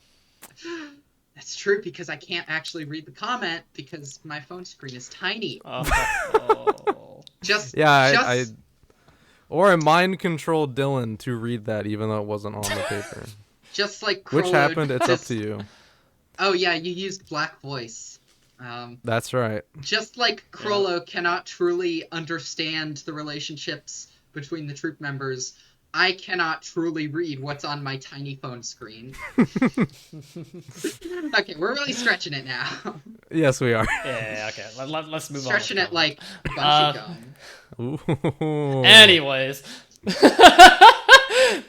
Speaking of which, the fight with Hisoka did add some to my appreciation of his character in the conversation they had during the early stages of the fight. My favorite part was the explanation of Order Stamp. I wouldn't doubt if that explanation was the impetus for the conversation between Geto and Mahito regarding how their abilities shape the way they view reality. Ooh. Kaige is known to be a massive fan of Togashi. Just a little bit. Yeah. Just a small fan. More importantly, however, is what we get during Succession War. I get emotional every time I read the scene in 397 where he is asking the kids in the auditorium for help in finding Sarasa. Specifically, the panel that looks out into the seats from behind him, and you can see him ripping his shorts with his free hand. Also wanted to add that Chimera Ant was my favorite arc by a wide margin, but the context that the flashback provided for the spider elevated York New to be tied/losing by a hair. Yeah. Yeah, it adds a lot. No, I mean, for sure. Yeah. That scene in particular really gets me too. I think about that from time to time. Oh yeah. Yeah. It's one of the handful of times Hunter x Hunter has made me cry because when I first read that scene, or when I was reading the Phantom Troupe flashback, I was just like, I know this is not going to end well. I know something horrible's gonna happen. And then when he got to asking all the other kids to help him look for Sarasa, I was just like, okay, I know exactly what this is leading to, and I cried before the scene even happened. Yeah. It's hard. That's a hard read. So rough. It's rough. It's so rough. Yeah. Another thing I had to talk about is comparing Chrollo to his predecessor and successor, Sensui and Geto. Ooh, there you go. Okay. I haven't read JJK. Oh, well. Oh. Yeah, okay. Now, hold on a minute, because I was going to say, Geto is not a Chrollo figure. His ass is not. Yeah. I want to hear this out still. I'm curious, but it's just the whiplash I just got from seeing that sentence, and then I haven't read JJK. So that's funny. hilarious. No. I'll hear about, but I don't really see Geto as that. I was agreeing with the Sensui part, but yeah, Geto is like racist Netero. He is not Chrollo. Racist Netero. That's interesting. Well, I mean, I guess kinda. Okay, let's I will not elaborate. I haven't read JJK, but I've heard people complain that Kaige didn't end up going into much more depth with Geto, past what we've seen in the anime.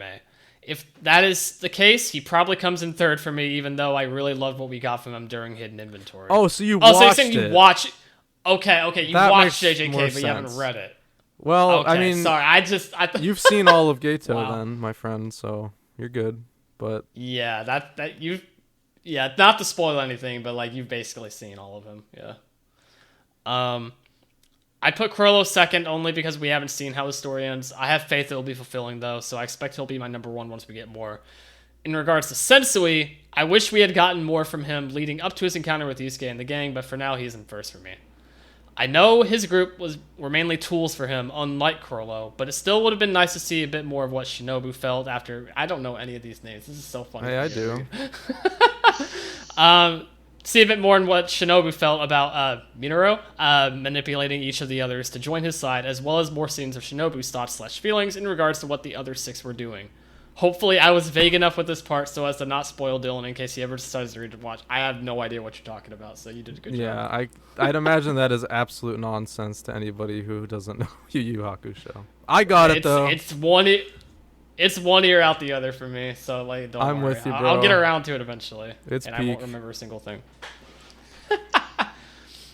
In a way, we've seen from Chrollo what I would have liked to get more of from Sensui, and we have from Sensui what I'm still waiting for. Yes! You hit the nail on the head. That's what I was trying to say. I just couldn't get there. Yeah, totally right. Absolutely. They're both, like, completing each other's puzzle. So what I'm hearing is that the Yu Yu Hakusho takes were a little more reasonable than the JJK takes in this comic. Yes. I guess if you could... I actually really don't see the Gato comparison, like, at all. I guess if you really stretch, maybe you could... No, actually, no. I got nothing. I mean, Chrollo never had, like, a panel where he... Hold on, let me replicate the panel. Monkeys. They're very different characters, but I see what he's trying to... I'm sorry, I'm thinking on it more. They are very different characters, so I don't completely agree with this still, obviously. But I do see what the approach you're trying to take with it, and that both are very much characters that kind of like get disillusioned with the world around them in a way, and kind of like drown in their own like empty sadness. Yeah, like their own and then indescribable they go on to form, like, emptiness. A little group. Yeah, but there are similarities it's between all the two. really shallow similarities. They are there, yes, but it's like we have Chrollo at home, you know. To that end, I wouldn't doubt if there was like a tiny bit of inspiration. Oh, I'm sure. Yeah, just knowing Kaige. Kaige, there's no doubt. But yeah, I mean, you point to literally any character or like event in JJK, and like there is something that happened in Hunter x Hunter. It's so funny. Yeah, I mean. Hey guys, Future Kaige here, coming in for a second just to say that massive spoilers for JJK are coming up in the coming conversation, so skip ahead just, I don't know, like 5 minutes or so, and you'll be safe if you want to avoid JJK spoilers. Beyond the anime, by the way. These are manga spoilers, so yeah, just a heads up. This might be really hard for people to see at first, but from JJK, if we're going to compare anyone from JJK to Chrollo, I've always thought that Yuta Okotsu is like Chrollo as a hero, you know. I mean, he copies other... I'd have to wrap my head around that a little bit more, but I think I see what you're going with. I'm picking up what you're putting down. Sad, emo, goblin-looking boy who's insanely talented and copies other people's abilities with really limited conditions. Oh, copy for sure. Yeah, that was straight from Chrollo for sure. Yeah. Yeah, and they're just... Yeah, I mean... They're both weird little goblins. They are. This is true. Huh. I see it. I see the inspiration. But yeah, both kind of like putting the burdens on themselves, and yeah, we see like especially if you read like the final arc of JJK. Yeah, there's a moment there with Yuta that's very much like, reminiscent of something. I'll become the monster, and it's like, yeah, okay, Kaige, we get it. You just read the new batch of Hunter x Hunter chapters and came up with this last minute because Yuta's your Chrollo. Thoughts about JJK that I cannot share with you because the haters will sabotage me. But yeah, that's dangerous. It is. And let's not do that live for sure. We don't need JJK YouTube commenters in these comment sections right now. Listen, I have full love and respect and adoration for the first half of JJK. Hey, now I like Calling Game. Yeah, I mean, I actually really like Calling Game. It doesn't. I don't know. It didn't start to lose me, I want to say, until like right after the Sakurajima colony. Yeah. Okay. That's fair. After that, it started to lose me. I get that. I've heard that before. That last part for sure is not for everybody. I'll be the first to admit that. So, but it worked for me. So I don't. Most of JJK worked for me, to be fair, but it's all about the vibe. I really like JJK for what it is. It has problems, but I can look past them personally. Most of them, anyways. I stopped reading JJK during the fight between Yorozu and Sukuna.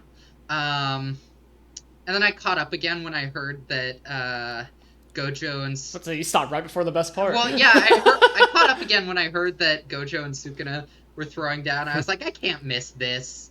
No, that is fight of the century. And I remember Hikey.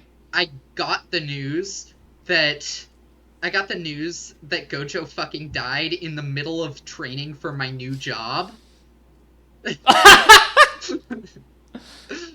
So yeah, that was the day. Yeah, and I was just like thinking about that the entire rest of the training. So how could you not? Kaige, editor's note to put massive JJK spoilers in the video part. Hope I remember. Yeah. Oh god, I didn't even think about this. Roughly 2:55 in the video, if you want to note that somewhere. Okay, I'll note that. It's fine. I didn't think we'd get to that point. Okay, sorry. Anyways, last but not least, him like an Among Us character.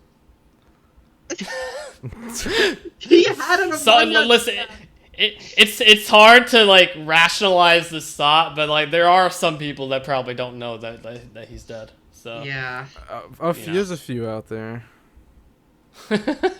Somehow, but yeah. Anyways, let's continue on with the rest of the Hunter x Hunter comment. We turned to the JJK roundtable for a second there. That's a deep cut. Apologies to last but not least, glad to hear that. Last but not least, Chrollo is the only other person we know of to wield the magnum opus that is Fun Cloth. So true. True.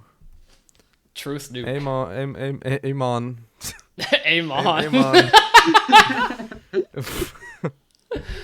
Truth Rose. Okay. P.S. I appreciate they all remembered others and me when we commented on the post for the Nenability ranking video after we hadn't commented in a while.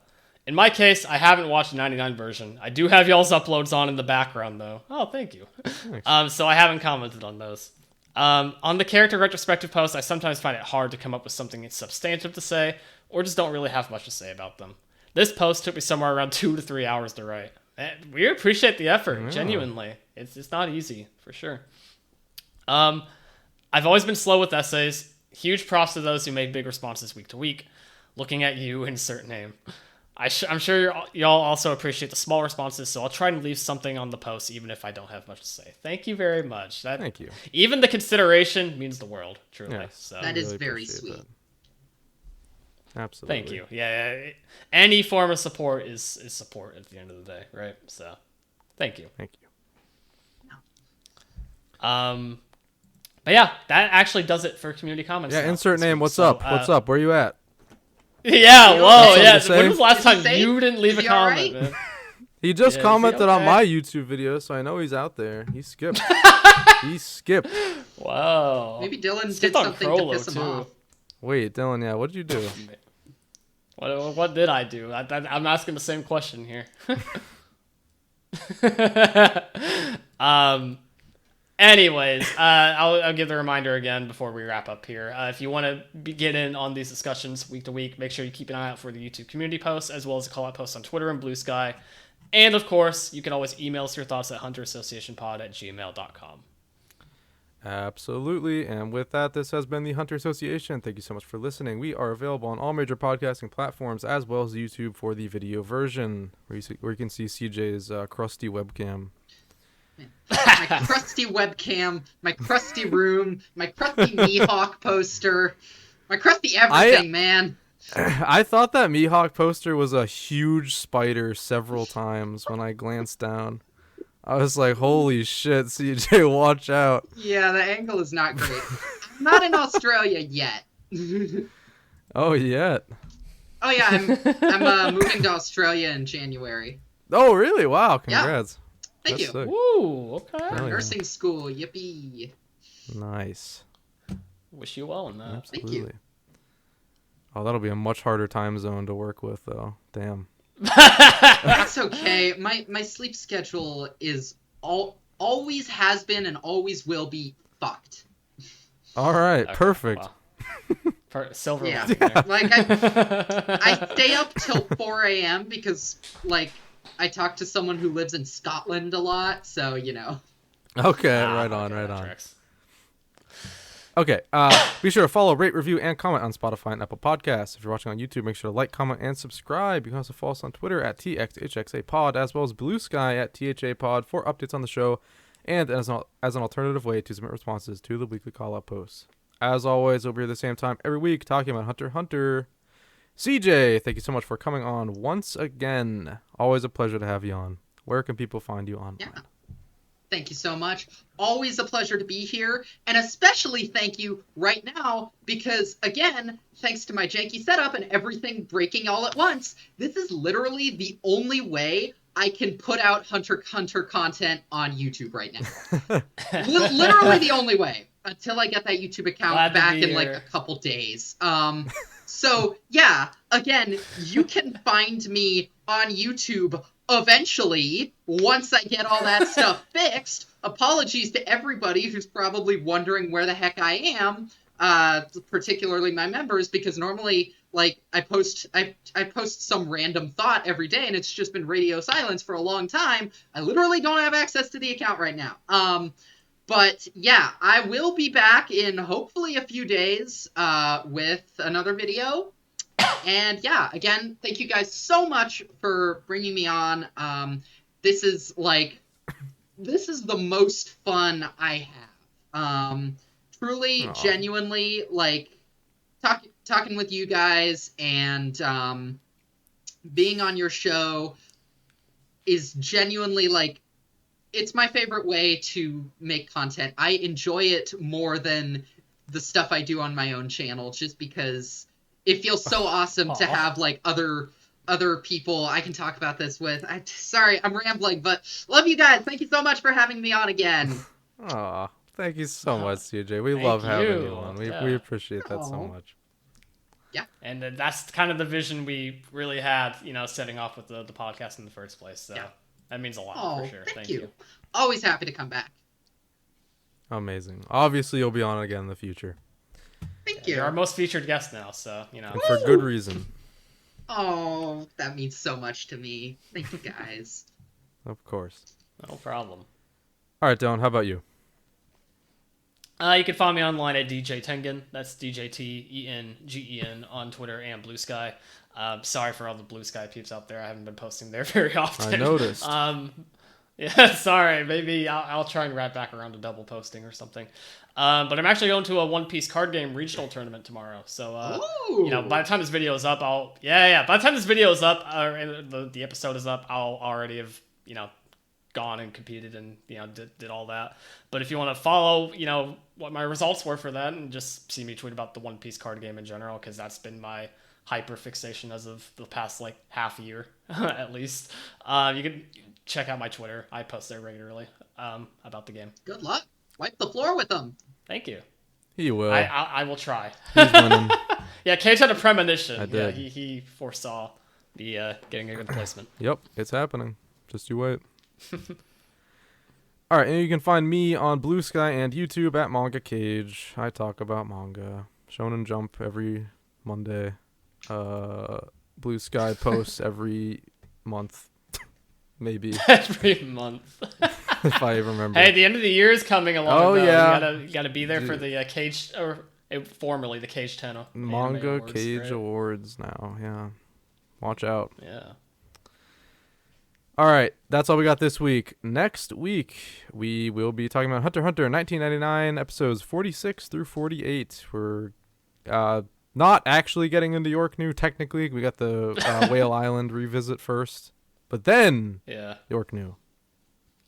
Be with us as we prepare to properly dive into York New. So hold on a minute. Be ready. So, episodes 46 aren't at York New yet? What were they doing in 1999, you heard that right. man? What were they doing? The Hunter exams it's literally half of the show, so like 32 episodes, I think. Yeah. Oh it's my god! Actually, insane how long they spend in the Hunter exams. Well, they did a whole filler arc for it, so that kind of makes sense. Yeah, there's a whole filler exam or stage of the exam. Yeah, Yeah. I know like a handful of things about the 99. I know about some weird submarine scene. Like, I remember Leorio being like trapped outside a submarine or something, and just seeing that clip that was out of filler. That's the context filler. and being like, what was going on there? I remember I remember that very weird, one might even say yaoi baiting scene between Leorio and Kurapika. That's also the filler arc. Yep. And I remember one very, very questionable decision they made later that I don't even think I can talk about on YouTube, but you guys will know it when you get to it. Oh? Oh, if that's in York new, that's interesting. I don't know exactly when it was, but okay. You'll get there and you'll be like, why did Killua do that? Why'd they have him do that? Okay. I don't think we have seen that yet. I don't think nothing with so. Killua. My apologies in advance, gentlemen. Okay. That's fascinating. Okay. Yeah, that's the word for it. Fascinating. I don't know what to expect from 99 at this point. Anything could happen at any moment. Yeah, 99 is crazier, so I hear. Yeah, watch our episodes if you want to join in on our adventures. Yes, hop in. I'll get there. All right. Appreciate it. That's it. We will see you guys for that. I'll have the community post up on Monday. Right, Kaige? Right, Kaige. Right. You'll do that, right? All right. Thank you guys for watching, and we will see you next week. And thank you again, CJ, for coming on. Yeah, my pleasure as always. Take care, everybody.